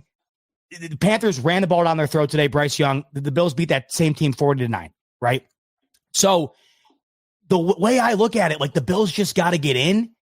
Easier said than done with the Chiefs. Not looking good, right? I mean, we could talk about that real quick. I mean, what did you make of Thanksgiving here? You had the Chiefs in a must-win game, Rico, against the Cowboys lose. And then you had Baltimore must-win game. They got destroyed. Look how excited Z-Bot is. It's just an insane year. And the reason I'm excited is because it's destroyed. Well, let's talk about it. Rico, why not Buffalo at the end of the day? Why not? Why not? You're absolutely right. Because take a look. Let's go to the teams that are on the bubble right now. So right now, as of right now, the Bengals got a 2% chance to make the playoffs. That AFC North is very wonky, right? The team leading the AFC North are the Ravens at 6-6. Okay, they're at a 71% chance to make the playoffs. But what are the Bills at right now? By what did it go up to? Okay, the Bills right now with that win, they're at 7. They're at a 91% chance to make the playoffs. Okay, great. Just before this game, if they lost this game, they would have been at a 71% chance to make the playoffs. So they were still in decent position, but not great. At 7-5 would have been a nasty loss. So by the way, I think they were at 83 going in. So that's a sizable little jump there for that victory. Absolutely. But it would have been a sizable dump too at 71%. So let's look at this, right? AFC. So the AFC, obviously the Bengals are at a 2% chance to make the playoffs. Then you go to the Steelers with this loss today, puts them at 66. They're at 28. They dropped to a 28% chance to make the playoffs. How the mighty have fallen. They went from number 1 to now 28% chance to make the playoffs. And right now you have the Ravens at 71% chance to make the playoffs based on these results today. So they're looking mighty good. But they're only 2 games. The Bengals are 2 games away. Obviously, we got to handle business against the Bengals next week. So the Dolphins, 5-7. We still got to keep winning because, I mean, they're creeping. I mean, they don't have a chance, but you just never know. They have the head-to-head against us. So things are dicey. Look at the Chiefs. 36% chance to make the playoffs. I saw Pat Mahomes on the bench, and when he knew that the game was a wrap, you could see he was just like, damn it. Like, we needed this game, and we're just not playing enough. Like, that third down, that play that he made on 3rd and long, oh my where he God, hops, skips, and almost falls. You got to give this guy love, man. That guy, unbelievable. But here they are, 10th in the AFC division in the conference, and they're at a 36% chance to make the team. The Texans were dead in the water. They win today's game despite the trash play of CJ Stroud. They are 62. I would not be surprised if they went back to Davis Mills and said, bro, you're not doing it for us. 62% chance for these guys to make the playoffs. The Texans are sitting on the bubble. That defense is single-handedly winning them games. They did it again today. Yep. Their run game is decent, nothing great. Nico Collins, at least they have a number one receiver, Nico Collins, so they can throw the football. Is just, and they got a tight end, so they can put points on the board, but their quarterback is just not making good decisions. So Texans are right now on the bubble at 7-5. Had we lost today's game, I think we obviously would have been sitting out, and the Texans would have been in the 7th spot. Yep. That's how bad it would have been if we lost that game. So here we are, 91% chance for the Bills, 69% chance for the Colts. Look at that. The Colts at one point were a 1 seed, and it looks like they were running away with it. They're now at a 69% chance to make the play. And let's just add into how much more interesting this gets. Sauce Gardner injured in that football game for the Colts. 2 first-round draft picks. He has to get helped into the locker room. I read from someone in the chat earlier, Justin Herbert needs surgery on his hand after the game against the Raiders today. Don't look now, but the Jacksonville Jaguars are 8-4. Don't look now, but the Washington Commanders just took the lead on the Denver Broncos before the half. Okay? With Mariota quarterbacking? What? This is what Denver has no offense. They don't have an offense. Bo Nix has a worse passer rating than Justin Fields. You're not sold on these Denver Broncos. This is the second time that you're poo-pooing on Denver. Going into last week, Bo Nix had a worse passer rating than Justin Fields, who's benched for Tyrod Taylor, who looked phenomenal today, by the way. Shout out to my GOAT, T2, T-Mobile, Ty God. I love that guy. And he played phenomenal against the Atlanta Falcons team that I still cannot believe that this Buffalo Bills team lost to. I cannot believe it. If they would have just won that one game, one of the two, Miami or Atlanta, how much easier things would be right now, and you would have a legitimate chance at that 1 seed, the way things have been panning out, right? To the Denver point, here's the thing. They're like Houston to me, where the Bills could easily lose to them. The defense, as good as that defense is, it would shock nobody if Buffalo went into Mile High and lost because that defense went off. Just like that last week when the Bills went into Houston, they had 8 sacks. They won the football game with Davis Mills. They couldn't even score in the second half, right? It wouldn't shock me. But do I look at Denver at 9-2 and think, yeah, that's a team that I'm putting in pen to go to the Super Bowl? Hell no. And I don't feel that way about anybody. And you're looking at it right now. And if you want to pull that back up, let's talk about the quarterbacks in the AFC, right? Because if Herbert's got to get surgery, you're talking about Drake May in his second year. You're talking about Trevor Lawrence, who's never won a playoff, or excuse me, the only playoff game he lost was that complete debacle against the Chargers where Brandon Staley blew, a 24-point lead? The only win that they have, right? You're talking about Daniel Jones, great year, but he's banged up. And if we're talking about the trust tree here, I don't think we got Daniel Jones in our trust tree until we see a couple of playoff games rattled off here, right? I don't think we can say that. Bo Nix, and I understand Denver's having a hell of a year. Do you remember what the Bills did to them in the wild card a season ago? I know it's different years, but it's Bo Nix who has not been good this year. That offense is not good. Drake May, like I said, year 2. Justin Herbert, I don't even know who would have to come in there. And then the winner of the North. And that's where I feel like the North could be scary because it could be Burrow. By the grace of God, it could be Burrow somehow or Lamar. But we know the track record Lamar's had in the postseason, right? So at the end of the day, I guess my main point here is there's no Mahomes. And when there's no Mahomes, Rico, who has gone to the AFC Championship every single year of his career as a starter, look at that picture in front of you. Your eyes are not deceiving you. The Chicago Bears are the 1 seed in the NFC. The Patriots the 1 seed. But if you look at the AFC, which matters, of course, the most to us, look at that picture. And you could not, with any certainty, predict one team to go over another. You just could not. It is so open, it's crazy. So you're saying we got a chance? Absolutely. Absolutely. But I'm also saying, as much as I don't like Denver's offense, that defense could win 4 games for them and win a Super Bowl. As much as I don't like Jacksonville, I mean, they could find a way to do it. They're 8-4. They got the same record as Buffalo. I think Jacksonville is one of the teams right now that nobody's talking about. Nobody's talking about Jacksonville like they're 8-4, right? The Chargers 8-4, but they haven't looked. They've gotten steamrolled a couple of times this year, right? Like it's just so open, Rico. It's very open, and this is why I love the NFL, because there's a lot of parity right now. And this it's not a hot take per se, but I kind of like the Bills in this position, the position of like not being the number 1 seed and just racking up wins at the number 1 seed. I want them to know what it feels like to lose, and then come together and get gritty and start getting on a run. So I kind of like them in this hunger stage, instead of like, we got the number 1 seed and we're good, right? I know there's a sense of hunger when you're already in first and you want to maintain that first place, but that first place can jump left, right, center. As long as we keep stringing together wins, whether they're ugly or not, just putting the wins together, but understanding that we got to get gritty and get them. That's what I want to see. So that being said, looking at this playoff machine, you're not wrong, right? The Denver Broncos, to me, I still think Denver is a good damn team. And they're get what you're saying. Team. They're a good team. I'm not denying that. And I guess I'm saying, like, I don't fear them, but I'm like, that's not a team that I'd like to see. I'll be honest with you, because that pass rush, all that stuff. Who would you like to see on that? Who would I like to see? Honestly, none. But at the same time, that's what I mean. They're probably feeling the same way about the Bills too, because sure, 8-4 Bills, like the Denver Broncos do not want to see the Bills at that. So it's very even.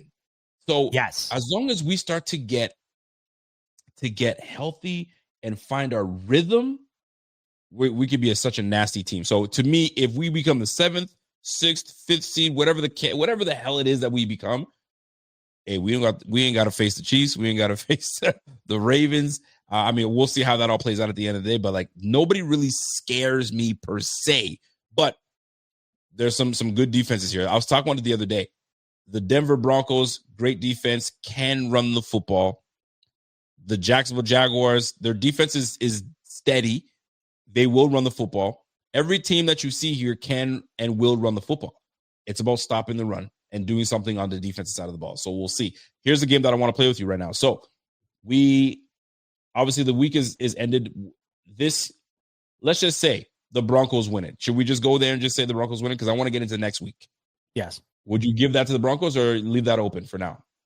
No, if I had to put money, I would. Yeah, I think Denver pulls it out tonight. Patriots, you say would pull it off? Would you say? Tomorrow night? Don't make me say it, but yes. Don't make me say it. Let's just play the game. Yeah. So Patriots win it. Denver squeaks out the win today. So this is what it would look like. Nothing really changes in this regard. All right. Hold on. Before you move forward, I just want to say, as we look at that before we change anything. Yes. Would you agree playoff experience matters? Yes. Absolutely. So the Buffalo Bills, I mean, dude, if you're looking at that alone, I mean, I know you can't win on that alone. Yep. But I mean, it's something that the rest of them don't have. And the only other one that has it is Lamar, and the Bills have beat him both times. Playoff experience. I mean, Daniel Jones has been to the playoffs. One time. Loss. So whether you want to call it that or not, it is what it is. But that matters. He's not been great in the playoffs. So that matters. One win for Lawrence, 0 wins for Nix, 0 wins for Daniel Jones, 0 wins for Herbert, a couple wins for Lamar, and obviously 0 wins for May. And then there's Allen. So it does quite literally does matter. So let's keep that in mind. We go to week 14 just for fun. All right. So this game really doesn't matter. Don't really care. Let's give it to the Jets. Watch out for Tyrod. Listen, we like Tyrod. I love Tyrod. And it seems as though Tyrod has found his receiver in A.D. Mitchell. So look out for that. All right. This is a big one. Let's chalk it up. Let's chalk it up to the Ravens taking this one. Based on what I saw today from Pittsburgh, I can't see. And if the Pittsburgh Steelers come out and whoop on the Ravens, shocking. I'm going to give that to the Ravens. I would too. Who cares? This is a big one. That's it, dude.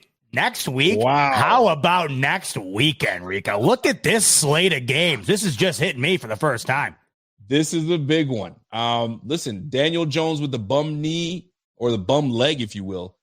I'll slide over and say, am I nuts to take Jacksonville at home there right now? Yeah, I mean, the home team, you got to take it. You got to take it. Let's just say that's the case. This is interesting. Both rookies. Huge. That'll be good. I'd love to see these guys are just bad. They're just bad. That's a one overall pick game type situation. Absolutely. And he'll have bragging rights. This is what you got. All right, here we go. Who cares? So we'll say I'll take Washington over that one. Give me Seattle over Atlanta, but you never know with that. This one here. I mean, obviously we need this one. We need it. We're at home. No excuses. We're not facing Lou Anaromo. We're facing a team that doesn't have Lou. Give me the Bills over the Bengals. Okay. I know it's tough. Jamar Chase is coming to town. T. Higgins, if he's not concussed, he's coming to town. Who knows? But I'd have to say, if we're trying to make a run here, pick the Bills. We might have to return. We'll see how the scenarios work. Broncos, I mean, listen, this is a no-brainer to me. That game is huge. This is a big one. Week wow, 14, there are some man. crazy games. There are some good ones. Listen, I don't know this one, man. That's a matchup. I'm not gonna. Green Bay. The second I'm out on their bat, like they look good against Detroit. Listen, give me Green Bay at home. Give me Green Bay. I think the Cinderella, the little shoe falls off the Bears on this little run they have. Give me Green Bay. Give me LA. LA is gonna want to bounce back. How about Sunday Night Football? Right where you're about to go here. Wow. This is something. And you know what? I think this continues. You know what? How's Kansas City going to score? CJ Stroud bugs me. He bugs me, man. He bugs me. But just for fun, we'll give it to the Texans. And then we got, this is an interesting one here too. Yeah. But if Herbert's hurt, give me the Eagles. So what does it look like? Bills go to the 5th. Baltimore 4th. Jacksonville remains in 3rd. 6th. You got an AFC South matchup. That's a goodie. And then you got the 7th seed and the New England Patriots at the 2 seed. Denver continuing. Now, that's a tough wild card draw for Buffalo. And both. I mean, let's say the Bills lose to the Bengals. Look at that. Look at that. Don't love that. I don't love that either. And that's a very real possibility. Let's move over to something that is crucial. The Kansas City Chiefs, desperate at home. They get the win. I like that. So we need KC to win. Wow. If the Bills lose. All right. Let's go up here. Jacksonville. I mean, that should not have any bearings on us, but let's just say the Colts win. Bills at the 7th seed versus the Patriots. All right. Let's just we said that there was a Denver game. Where's that? So Denver's not going to lose that one. They ain't losing to the Raiders. They ain't losing that one. And the Patriots have a bye this week. That's the big one. So let's say the Bills win. And we reign. So it's the same thing. So if they win, regardless, they're going against Baltimore. Wait, absolutely. What if Baltimore loses to Pittsburgh? Baltimore loses to Pittsburgh. So they would play Pittsburgh then, right? That would be a doozy. And guess what? Pittsburgh it is. Sign me up for that. Huh? Sign me up, baby. Sign me up. So 9-4 Bills up against the 70 at the 4 seed. I'll take that every day of the week. I might put my Jerome Bettis jersey on next week if that's the case. Dig that thing out of the crate and bring it. Week 15. Go back to that week 14. By the way, you skipped the Thursday night, which is a great matchup. Dallas. If Dallas gets into the playoffs, they're scary with that offense. Who's Dallas playing? Detroit. Right here. You know what? Give me Dallas, man. I'm on St. Brown's out for 2 weeks. Yep. Give me Dallas.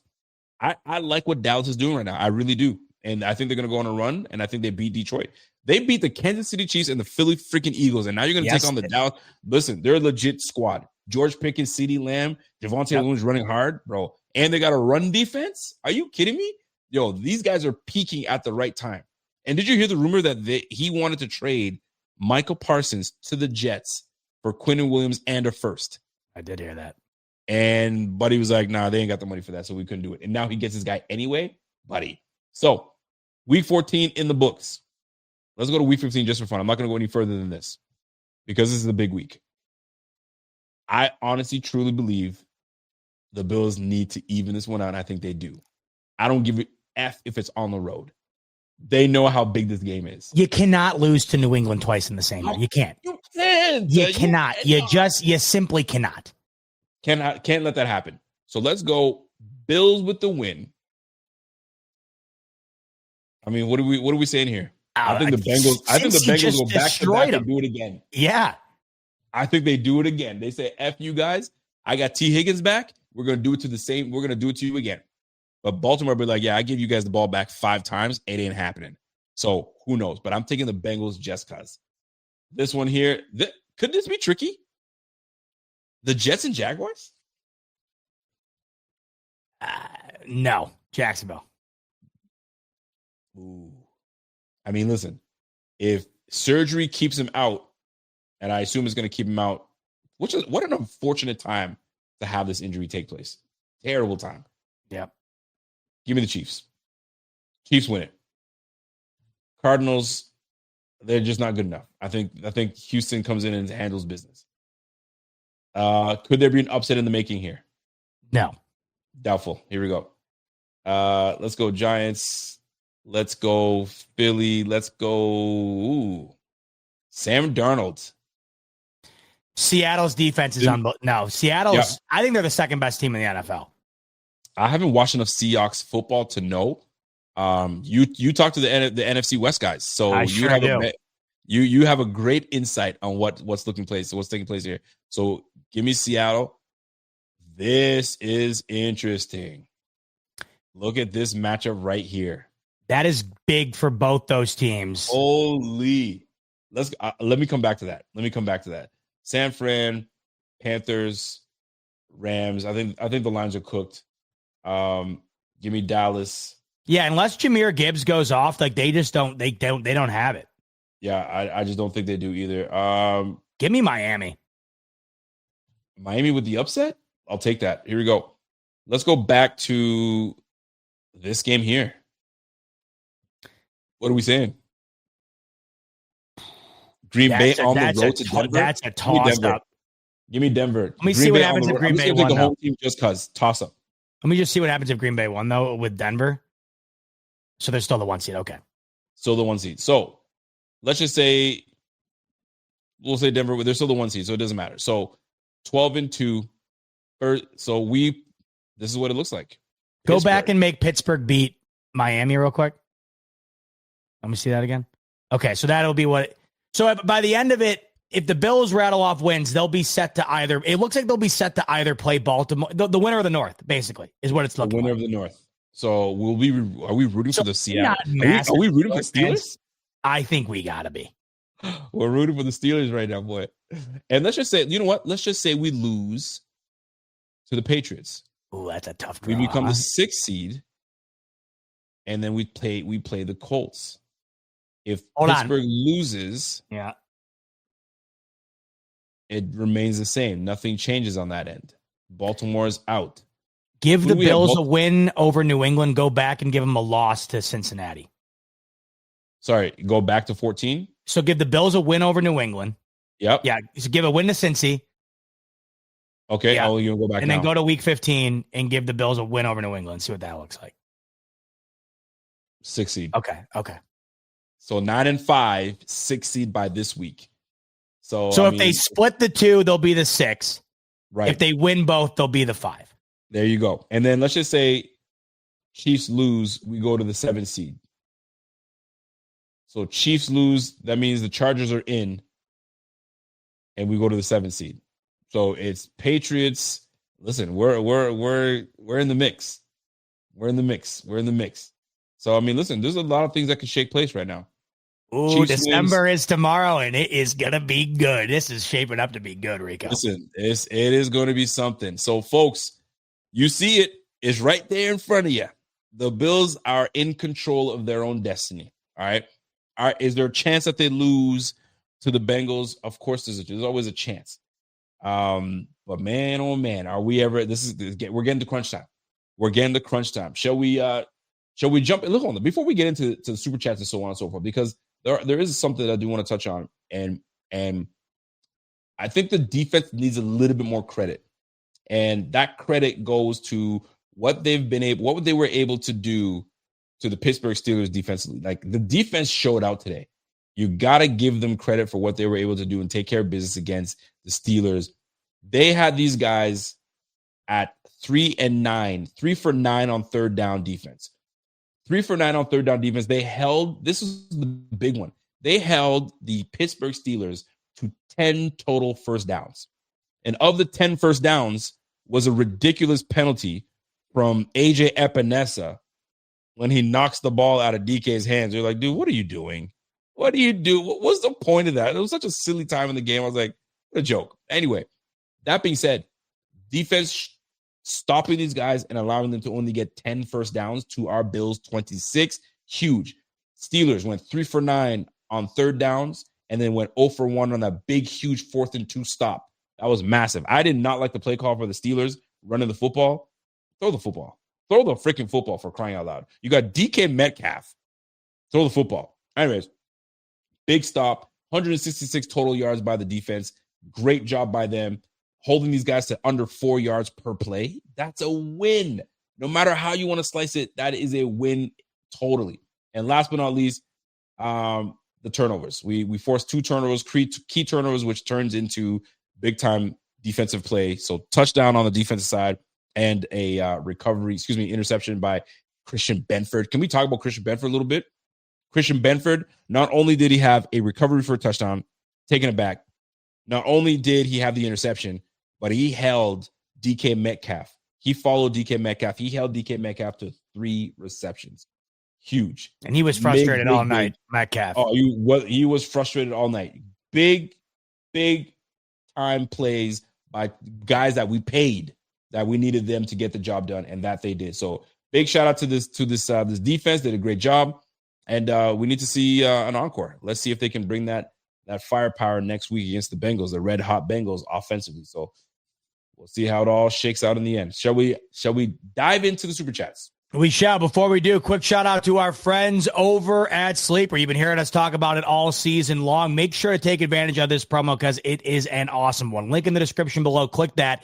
You sign up for an account. Once you do, you will immediately get a free $20 entry. You just saw the Week 14 slate up ahead. I mean, I didn't even realize until right now how insane it is.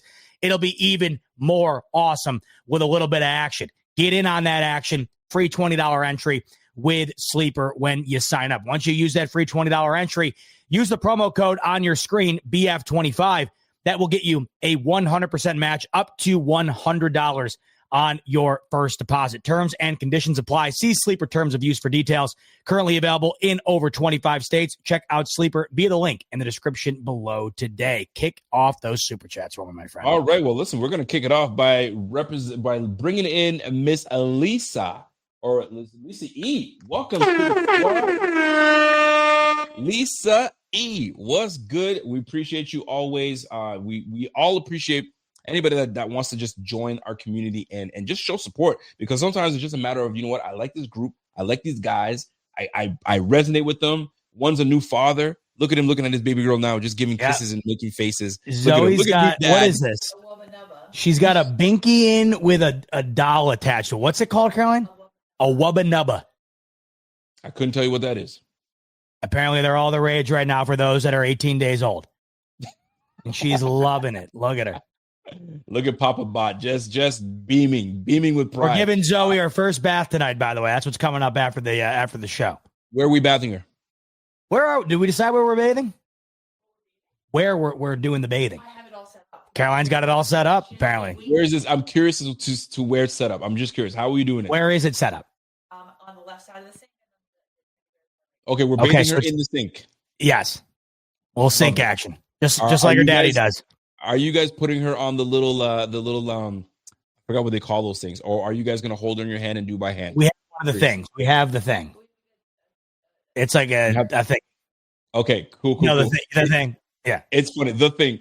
That's funny because I used the thing until I was done with the thing. And I was like, you know what? I'm better off just holding my little guy. I had him in my hand, and we did it with all our kids. We just did it by hand. It was just perfect. So great. They're so comfortable. You just run that water over top of them. They're the best. They're the best. You're gonna listen. You are embarking on such an adventure. It's amazing. So great. You know what else is amazing? Len Robster. Money Mitch. Money Mitch coming through and saying a donation matching the number of the Bills MVP tonight. Benford has always been my boy. Bills just need to accept their identity as a running offense. Game plan around opening that up. It's our identity. BF is the best on YouTube. Money Mitch, much love. And Benford did have a fantastic, I'm so glad that we got to read this because we just touched on Benford having not only the recovery for the touchdown and a great interception to kind of give the ball back to the offense. And that's how it all got started. 47 may have turned over a new leaf, and now he's going over and grabbing every damn top flight receiver and say, I got it. I'm paid to do it. Let me do it. I'm hoping that he went to defensive coordinator and said, let me travel. Let me be the traveling cornerback that handles business. And I hope that they said, we'll oblige. You do that. If you make this defense better, we'll take it. Shout out to Money Mitch, by the way. I'm shocked he didn't. Oh, there. Never mind. I spoke too soon. Go ahead, Rico. Go ahead. There it is. Let Robster comes back. Money Mitch it has been 1 year officially supporting the best channel on YT through the ups and downs, smiles and frowns. Thank you, boys. Much love. Ohio. He's letting you know, man, he doesn't stop. He'll never show his team some love. His Buckeyes get their first victory over Michigan in the game since 2019. They destroyed the Wolverines. They're set to play the Hoosiers in the Big Ten chip this upcoming weekend. Go Hoosiers, Mitch. Much love to you, though, brother. Appreciate you. Much love to Money Mitch. Here we go. Dan Echo with a super chat. We appreciate you, Dan. Dan comes in and says, hey, we beat a division leader in their home. Record ground pound game. If not for the fumble, D would have shut out Romo. Would have shut out the Steelers, which is right. Romo said Brady was brilliant. Agree or disagree? Josh passes Cam, hit the horn, baby. And I want to ask that question to you. Romo said that Joe Brady was brilliant. We talked about it today. I must have missed that. I don't think Dan Echo, we hit that home for my dude. Was Joe Brady brilliant? I think Romo was just talking just to talk. Because we know Joe Brady, and whether you want to call this brilliant, I wouldn't go that far, but I would say a good game plan, stuck to it, and we executed. That's what it came down to.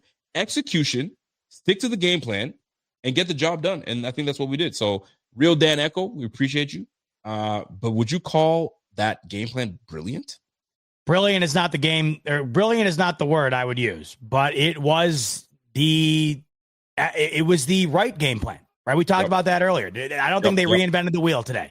Nothing they did made me feel one way or the other. I just thought if we're talking about giving praise, then there's praise to be had for continuing to go to the run when they weren't able to stop it. And that's exactly what they did. Love to see it. Love to see it. We got a comment coming in from my man, Anthony 98005. Steelers played dirty and got what they deserve.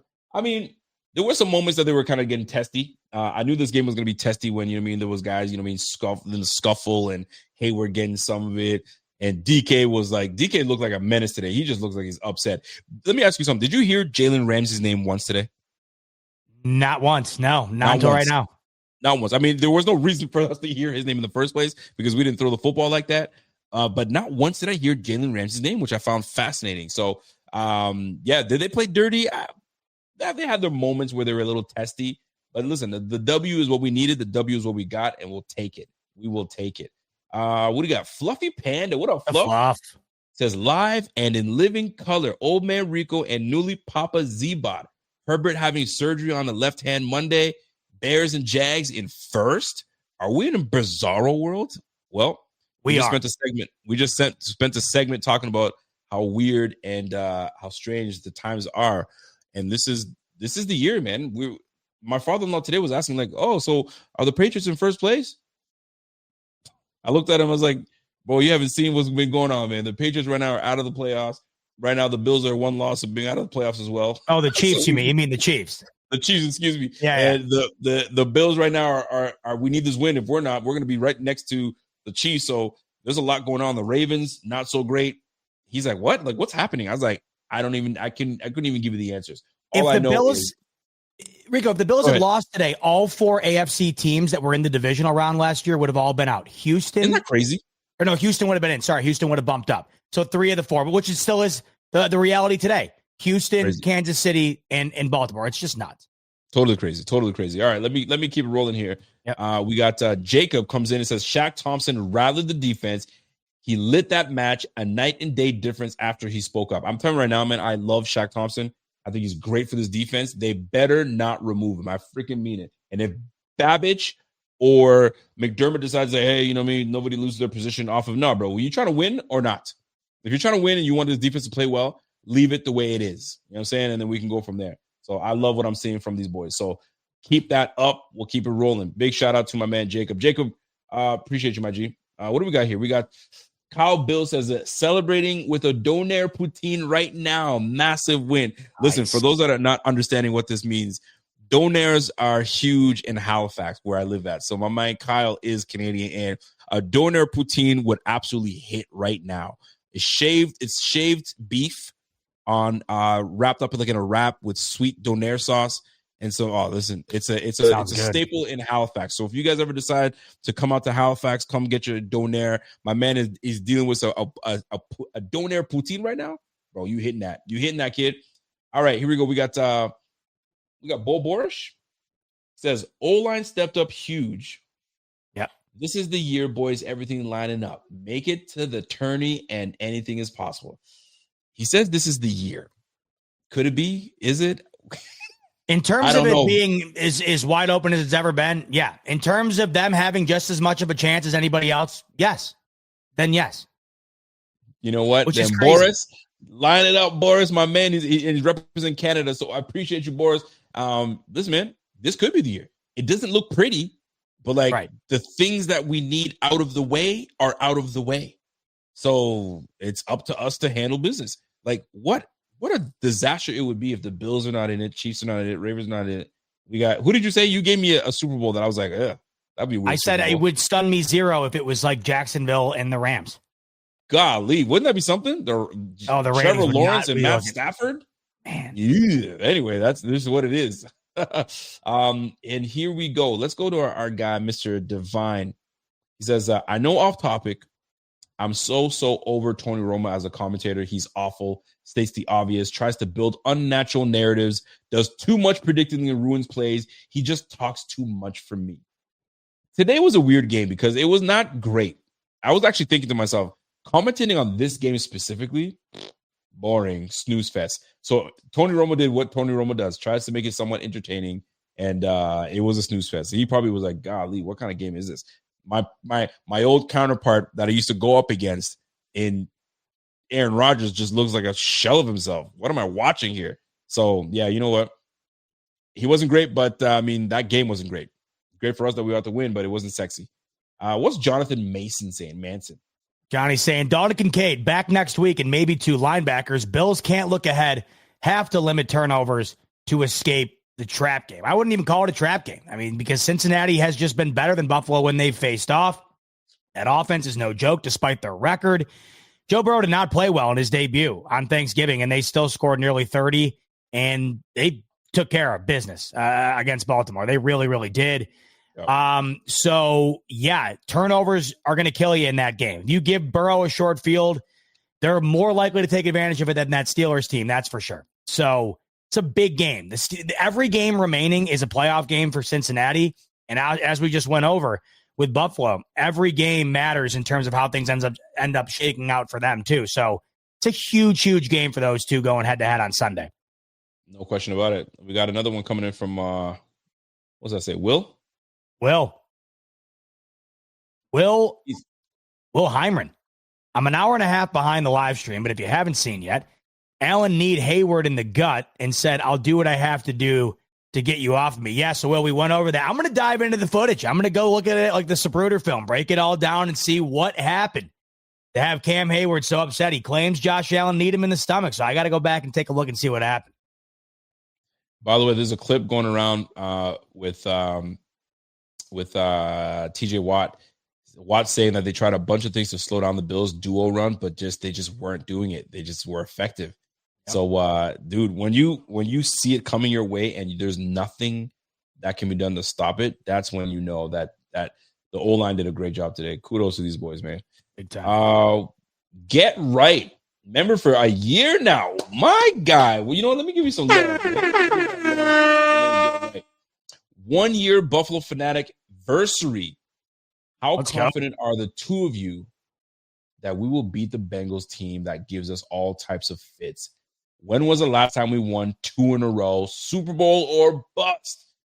Am I confident that we can beat the Bengals? Yes, I am. I'm confident. I mean, there's been games this year. I don't know how you feel, Dizzy, about it. There's been games this year where I flat out was like, I don't know.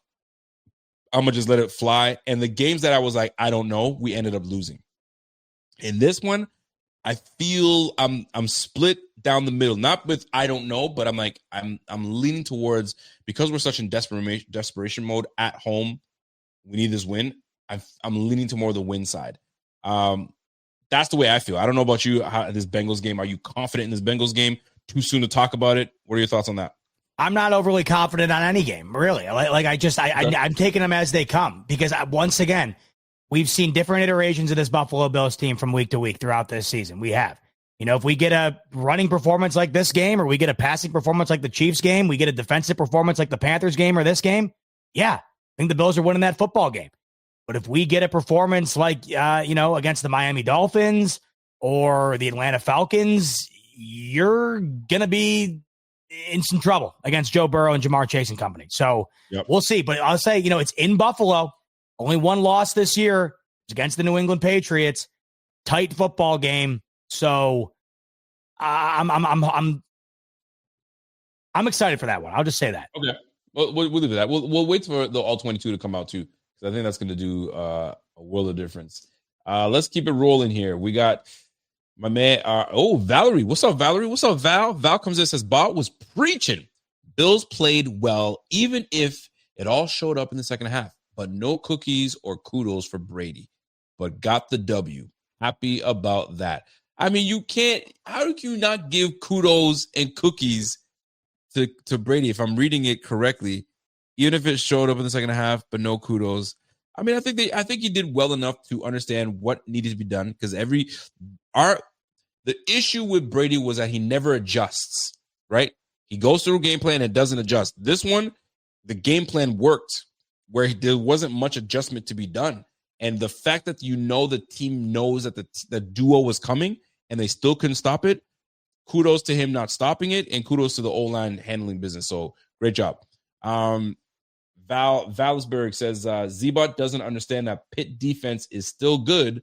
The Bills O-line was just excellent. Your thoughts on that? That Pittsburgh Steelers defense isn't particularly great. It's not. I think they came into this with the worst passing defense in the NFL. 32nd. Listen, to that point, you would think it would be great. Like I said, they are the highest paid defense in the league, and they got some big names on that defense. Ramsey, Patrick Queen, Cam Hayward, TJ Watt. They're not particularly great, though, that defense. But I also said they were set up for success today with that offensive line being as banged up as it is. So absolutely all the credit in the world for the Bills being able to overcome the amount of injuries they had on offense. They typically don't have that many injuries on offense. They had an abundance of them today, and you really couldn't tell in the second half. You really couldn't. That's a fact right there. I'll take that. By the way, what is the word on Bosa's injury? The hamstring. So remember we were talking about what Alex said in the chat. Well, I went and looked at what he said. Alex is Thydoc is such a bugger. You should see what he wrote in the chat. Anyway, I imagine he's such a bugger, man. So when it comes to Bosa says, he says, well, when I threw that thing in the chat, he goes, guys, good news on Bosa. He was walking well in handshakes. So when they're shaking hands with everybody, he was walking well. The fact that he was there for the handshakes was cool. He wasn't in the locker room where they had to send him down there. So that's the one thing. He says score effects at play.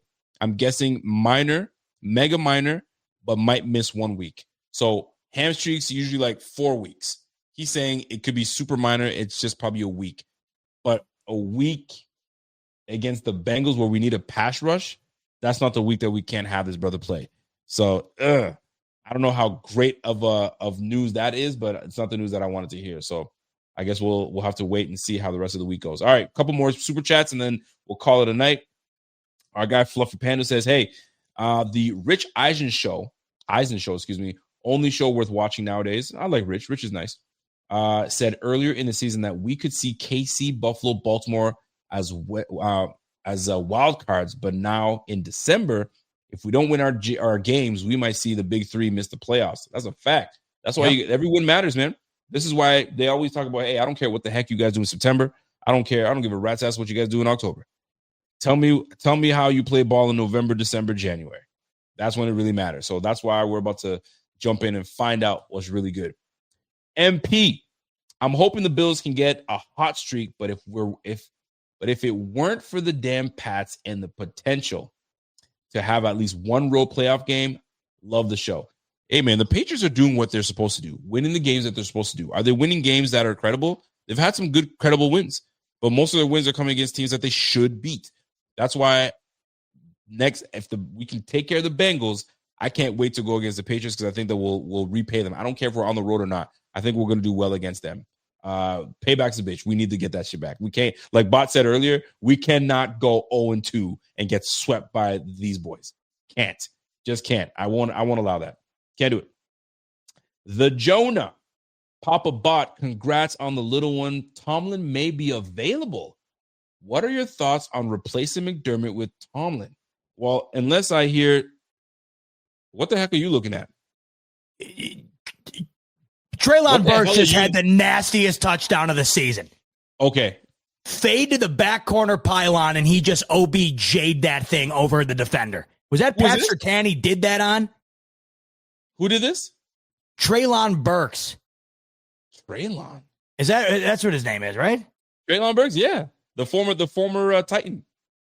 Yeah. Oh, no. Wait, yes. Treylon Burks, yes. He just went up and mossed. That was the touchdown of the weekend. Holy cow. I'll take that. Sorry, that was nasty. But the face you gave me when reading this, Papa Buck, congrats on the little one. Tomlin may be available. Then I see your face looking at I the will screen. also make that same face to this because absolutely not. Jonah, appreciate the super chat. Absolutely not. That would be like replacing Dasani water with Poland spring water. In my opinion, it's different, but it's the same. You have a defensive-minded head coach that wins football games, but for the vast majority of their time, it's been a whole lot of not getting over the hump, right? Hey, speak for yourself. I would take Tomlin. You would take Tomlin for McDermott? I would bring Tomlin to Buffalo. I would bring Tomlin to Buffalo. There's something about Tomlin's demeanor. Maybe sometimes, listen, look what he's dealing with right now. He's got an aging quarterback that is just not the same. He's got his offensive coordinator. Who was it? The old coordinator for the Titans. And that's his hire. Who knows whose hire it is? Just not good. But I would bring him here. You put Tomlin as head coach and you bring Dable as offensive coordinator. Mike Tomlin's a defensive head coach. He has the highest paid defense in the NFL, and they're not very good. And they haven't won. When's the last time they've won a playoff game? I think it's because I like Tomlin. I like Tomlin a lot too. I also really like McDermott. You know, yeah. You ain't lying. All right, let me get a couple of super chats in. My man Josh Arnold comes in and says, "Yo, we got to get the locker room action. We got to get a locker room action. Is there one? Let me see if I can find one, folks, for a locker room reaction." Rodgers is out here. Man, Rodgers looks rough, bro. Oof, poor guy. While you're doing that, I'll read a few more because I got to get my baby in the bathtub. I got my main man, BT, Bartek. I have KC PTSD because until those odds go to zero, it's still the team I'd be most afraid to face in the playoffs, and you're 100% right to feel that way, BT. It's the same way I feel. I mean, why would you not feel that? You've had 4 X's at the hands of that team. The worst they've done under Mahomes is overtime in the AFC Championship. It's 100% the way you should feel. That's why they're not dead until they're dead. It's just amazing that they are 6-6 with, what is it, a 30% chance to get in, and they are drastically behind the Denver Broncos in the division. Another win for the Chargers, who have a head-to-head. So, 100% agree with you, BT. Love it. Is that the last one for BT? We got another one? We got, because you got to get the babies in bed, so let's get this one going here. Be honest, do you guys really believe that what we have on this roster is, I can't even read today. be honest, do you guys really believe with what we have on this roster, such as these old fix and repair daily players and the way the offense has been playing, we have a shot at the Super Bowl? Anything can happen. Anything can happen, man. We just got to get hot at the right time, healthy at the right time. And listen, anything can happen, man. Here's how I look at it. I think people are saying, you look at the Colts, do they really have a chance with Daniel Jones? You look at the Ravens, do they really have a chance with their inability to get over the hump the way things have gone? When you look at all these teams, Rico, the key there is, yes, you are right. The Bills have limitations. Every other one of these teams in the AFC does too. That's why, to me, it's just a matter of getting in. And at the end of the day, anybody's game to win once you get into the dance. Big facts. All right. Well, this is how we're going to end the show tonight, right? With McDermott with the reaction in the locker room. Here we go. I can already tell he's ready to fist pump right now. Great job, man. Great job.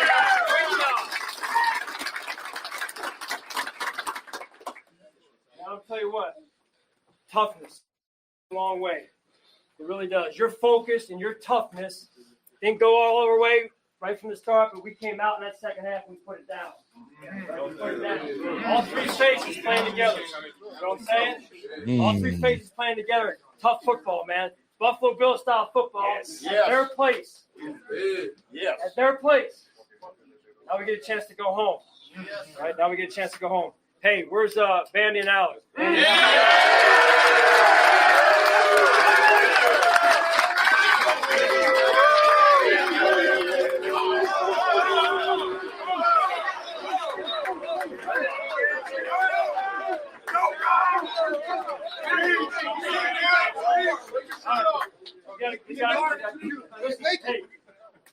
everybody should get a game ball. Listen to me. I got two guys I want to single out right here. All right, this man right here just broke the NFL record, the history of the NFL for quarterback rushing touchdowns.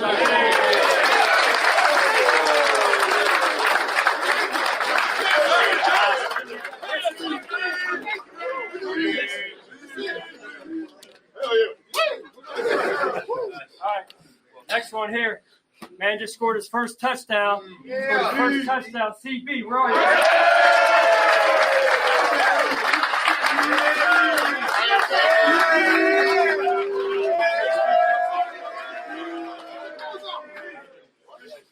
Also, I'm going to say something.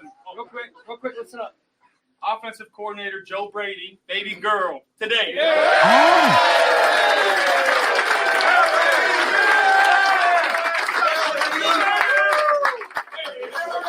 Oh, maybe all is well. Victory Monday. Bills on 3, 1, 2, 3. I did not know Joe Brady joined the girl dad gang today. How about that? Shout out Joe Brady. You got a little more love for Joe Brady now or what? You guys are sharing girl dad? Love that.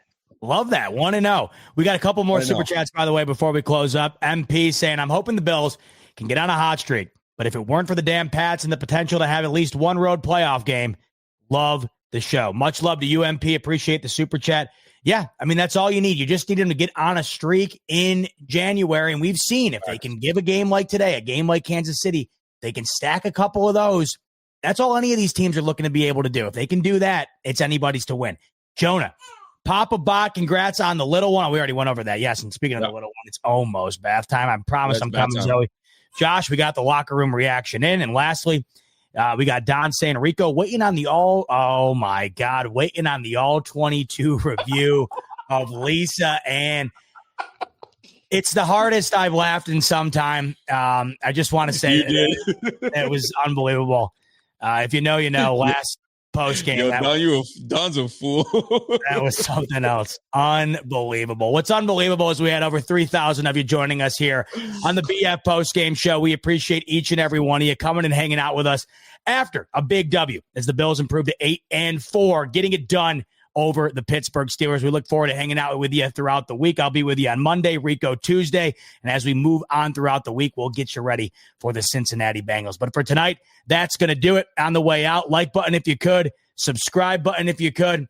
And until then, enjoy the rest of your night. Much love as always, and go Bills.